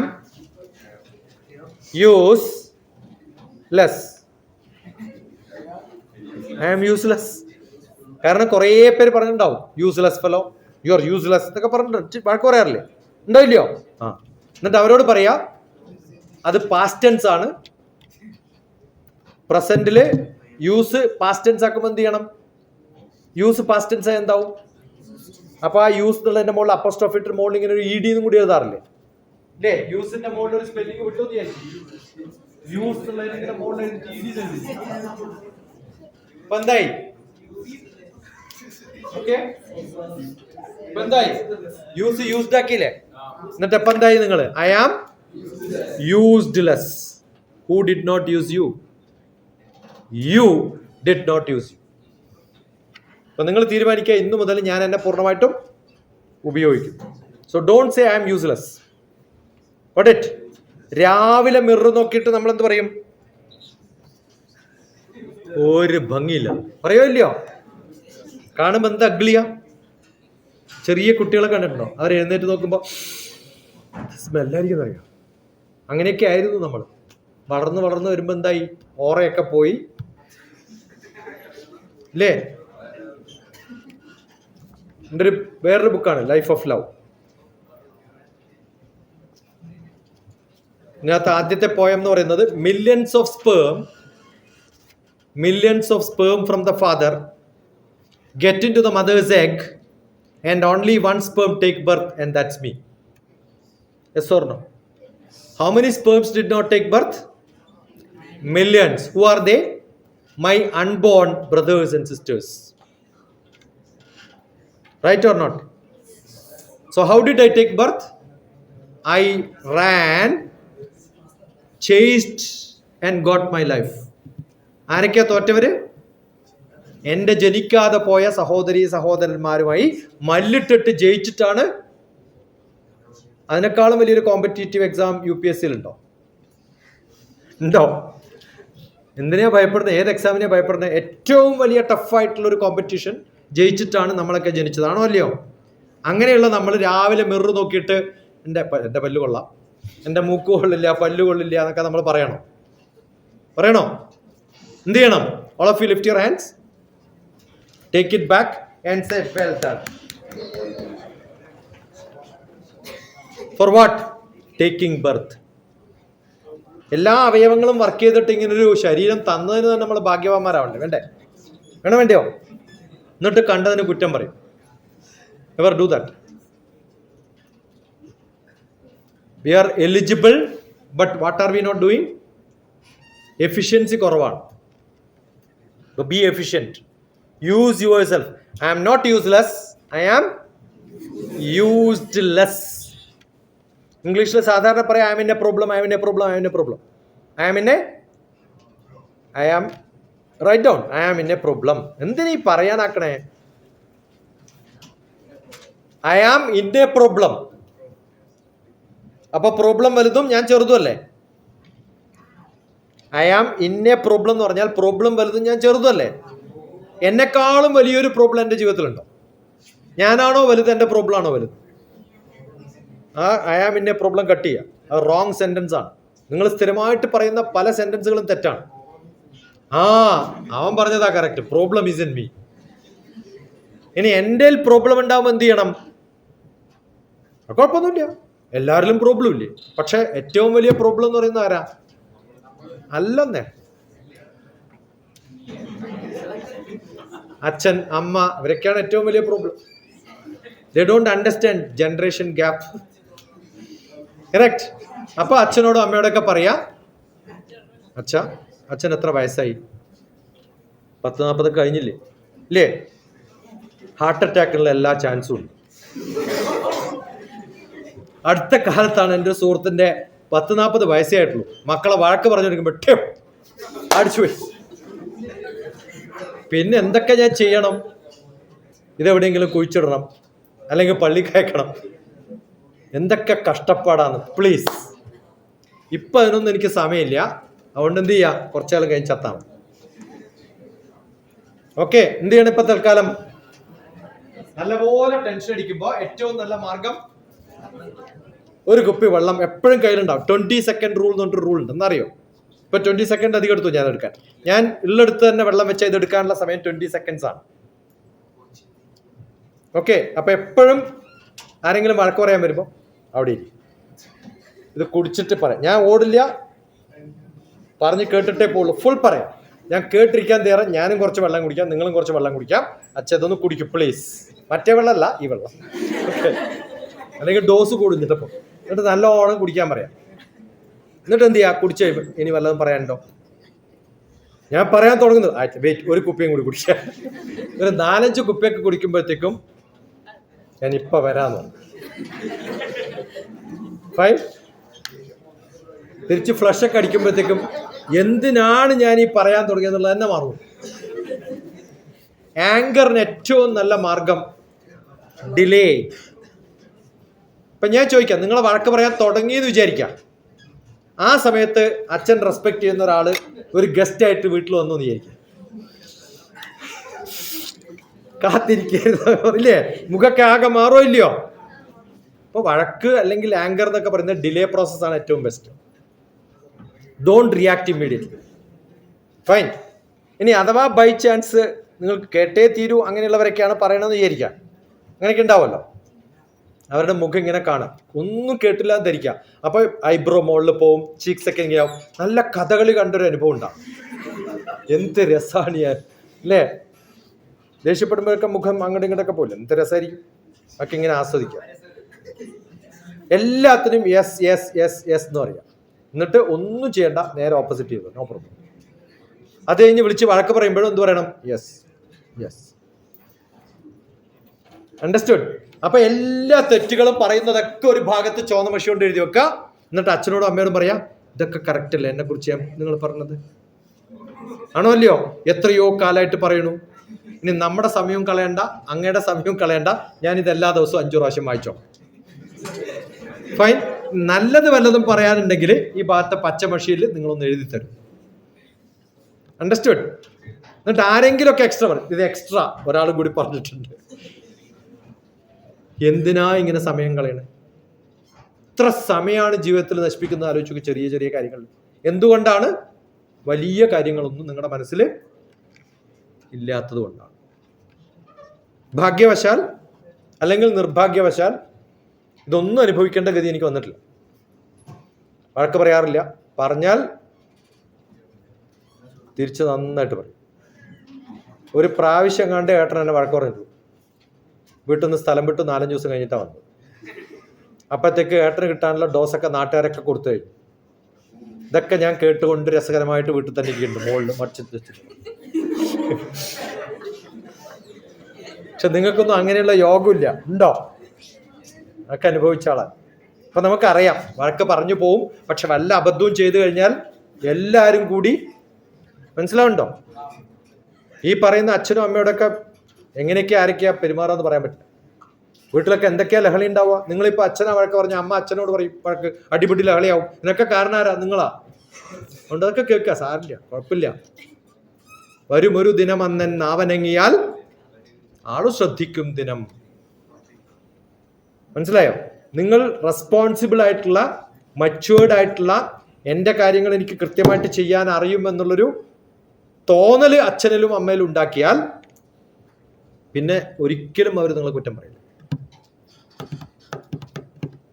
എനിക്കൊന്നും എൻ്റെ മക്കളോടൊന്നും ഞാൻ വായിക്കാൻ പഠിക്കാൻ പറഞ്ഞിട്ടില്ല, നിർത്താനേ പറഞ്ഞു. മതിയട പഠിച്ച് സിനിമക്ക് പോവാം. എല്ലാ എക്സാമിനേഷനും 1000-ലധികം എക്സാമിനേഷൻ എഴുതിയിട്ടുണ്ട്. MIT-ലൊക്കെ പഠിക്കുമ്പോൾ 1000-ലധികം എക്സാമിനേഷൻ എഴുതണം. ഓരോ എക്സാം എഴുതുമ്പോഴും എന്നെ വിളിക്കും അമേരിക്കയിൽ. ഞാനിങ്ങനെ എക്സാമിന് പോവാണ്, 3 മണിക്കൂർ, 1.5 മണിക്കൂർ, 1 മണിക്കൂർ കഴിയുമ്പോൾ തിരിച്ചു വന്നിട്ട് പറയും എക്സാം കഴിഞ്ഞു. 3 മണിക്കൂർ എഴുതേണ്ട എക്സാം എത്ര സമയം കൊണ്ട് തീർക്കും? എത്ര മാർക്ക് കിട്ടുക? ചോദിക്കേണ്ട കാര്യമില്ല. 100 out of 100 in all exams. Not even a single exam. പ്രൊഫസർമാരെന്നെ പറയും പരീക്ഷ എഴുതണ്ട, ഞാൻ 100-ൽ 100 തരാം, കൊച്ചോ. കാരണം അമേരിക്കക്ക് അങ്ങനെയാണ്. എക്സാം എഴുതാൻ കമ്പൽസറി അല്ല എക്സാം എഴുതാൻ. അതിന് പകരം എന്തെങ്കിലും അസൈൻമെന്റ്സ് എടുത്താൽ മതി. എന്തായിരിക്കും അസൈൻമെന്റ്?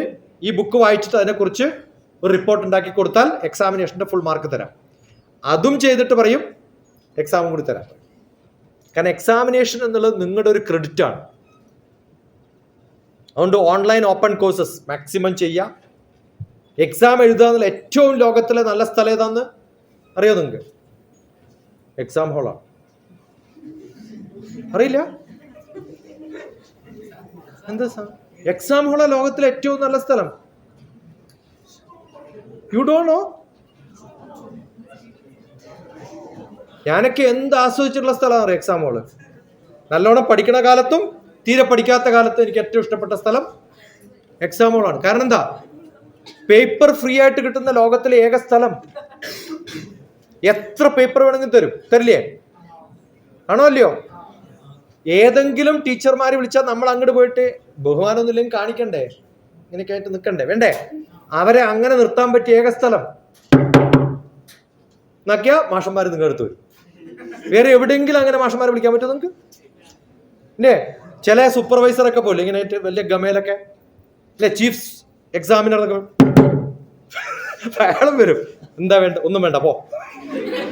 രസമാണ്. Yes or no? സാധാരണ ക്ലാസ്സുകളിലൊക്കെ ഇങ്ങനെ ഇരിക്കണ്ടേ? ഏതെങ്കിലും ചീഫ് മിനിസ്റ്ററും ഗവർണറൊക്കെ വരുമ്പോൾ ഇങ്ങനെ അടുത്തടുത്ത് ഇരുത്തുമോ? എങ്ങനെ ഇരുത്തുക? കുറെ സ്പേസ് കൊടുക്കും. നിങ്ങളെ ആ ലെവലിൽ VVIP ആയി ട്രീറ്റ് ചെയ്യുന്ന ഏക സ്ഥലം. ആണോ അല്ലയോ? അപ്പൊ എക്സാം ഹോളിലൊക്കെ ഇരിക്കുമ്പോൾ ഞാൻ എങ്ങനെ ഇരിക്കാം? നമ്മൾ വിഷയം ഇയാൾ കുറച്ച് മാറ്റിയിരുത്താ പറയും. കുറെ സ്ഥലമൊക്കെ വേണ്ട നമുക്ക്. അപ്പോഴല്ലേ ഇങ്ങനെയൊക്കെ ആക്കാൻ പറ്റും അല്ലേ? വരട്ടെ പേപ്പർ വരട്ടെ. അതിനു മുമ്പ് കുറേ എക്സാംസ് എഴുതി. ഞാൻ പറഞ്ഞല്ലോ, ഫ്രണ്ട്സിന് കൊടുത്തു, ആൻസർ എഴുതി. ഓരോ ക്വസ്റ്റ്യൻ കാണുമ്പോൾ ഇത് 4 പ്രാവശ്യം നമ്മുടെ ഫ്രണ്ട് എഴുതിയിട്ട് ഞാൻ കറക്റ്റ് ചെയ്ത സാധനം എങ്ങനെ എഴുതാൻ പറ്റും? ഷട്ടേന്ന് പറഞ്ഞിട്ട് എഴുതാൻ പറ്റും ഇല്ലേ? പിന്നെ കുറേ കാലങ്ങളായിട്ട് ടീച്ചേഴ്സ് തന്ന നോട്ട് ഫുൾ നമ്മൾ വായിക്കണ്ടേ? പകരം വീട്ടാൻ പറ്റിയ ഏക സമയം. ഞാൻ എഴുതിയത് ആര് വായിക്കണം? വായിക്കടി എന്നിട്ട് എഴുതട്ടെ. ഇത് വായിക്കേ. ഇപ്പൊ 10 ചോദ്യം തന്നിട്ട് 5 എഴുതണ്ടോ? 10 എഴുതും. വായിച്ച് തീരുമാനിക്കാതാ നല്ലത്. ഇത് രസ. ഇതൊക്കെ നമ്മൾ അവർ അനുഭവിക്കുന്ന കാണുമ്പോൾ ഇവിടെ എഴുതുമ്പോൾ എന്ത് സുഖമായിരിക്കും. ആണോ അല്ലയോ? Yes or no? 300 പേജൊക്കെ എഴുതി ഞാൻ ഓരോ എക്സാം. LLB MBA ഒക്കെ എഴുതിയത് അതിനു വേണ്ടി മാത്രം. ഇനി ഇതൊന്നും വർക്കാവുന്നില്ല, ഒരു വിവരമില്ല എന്നായിരിക്കും. അങ്ങനെയും നല്ല വിവരമുണ്ട്. റിസർച്ച് മെത്തഡോളജി ഫുള്ള് കിട്ടുന്ന ഒരു പേപ്പറാണ്. എൻ്റെ PhD കഴിഞ്ഞിട്ടാണ് ഞാൻ MBA എഴുതുന്നത്. ആ MBAയിൽ റിസർച്ച് മെത്തഡോളജി എന്നൊരു പേപ്പറുണ്ട്. ഈസി ആയിട്ട് എനിക്ക് എഴുതാൻ പറ്റും. പക്ഷെ എൻ്റെ കൂടെ ഇരിക്കുന്നവരൊക്കെ പല എക്സിക്യൂട്ടീവ് സീനിയർ ലെവലിലുള്ള ഓഫീസേഴ്സാണ്. MBA LLB ഒക്കെ എൻ്റെ കൂടെ ഇരിക്കുന്നവർ. ഞാൻ ഈ പേപ്പറൊക്കെ എഴുതുന്ന കാണുമ്പോൾ അവർക്കൊക്കെ അത്ഭുതം, ഇയാളെങ്ങനെ ഇപ്പോൾ ഇത്രയൊക്കെ എഴുതുന്നത്?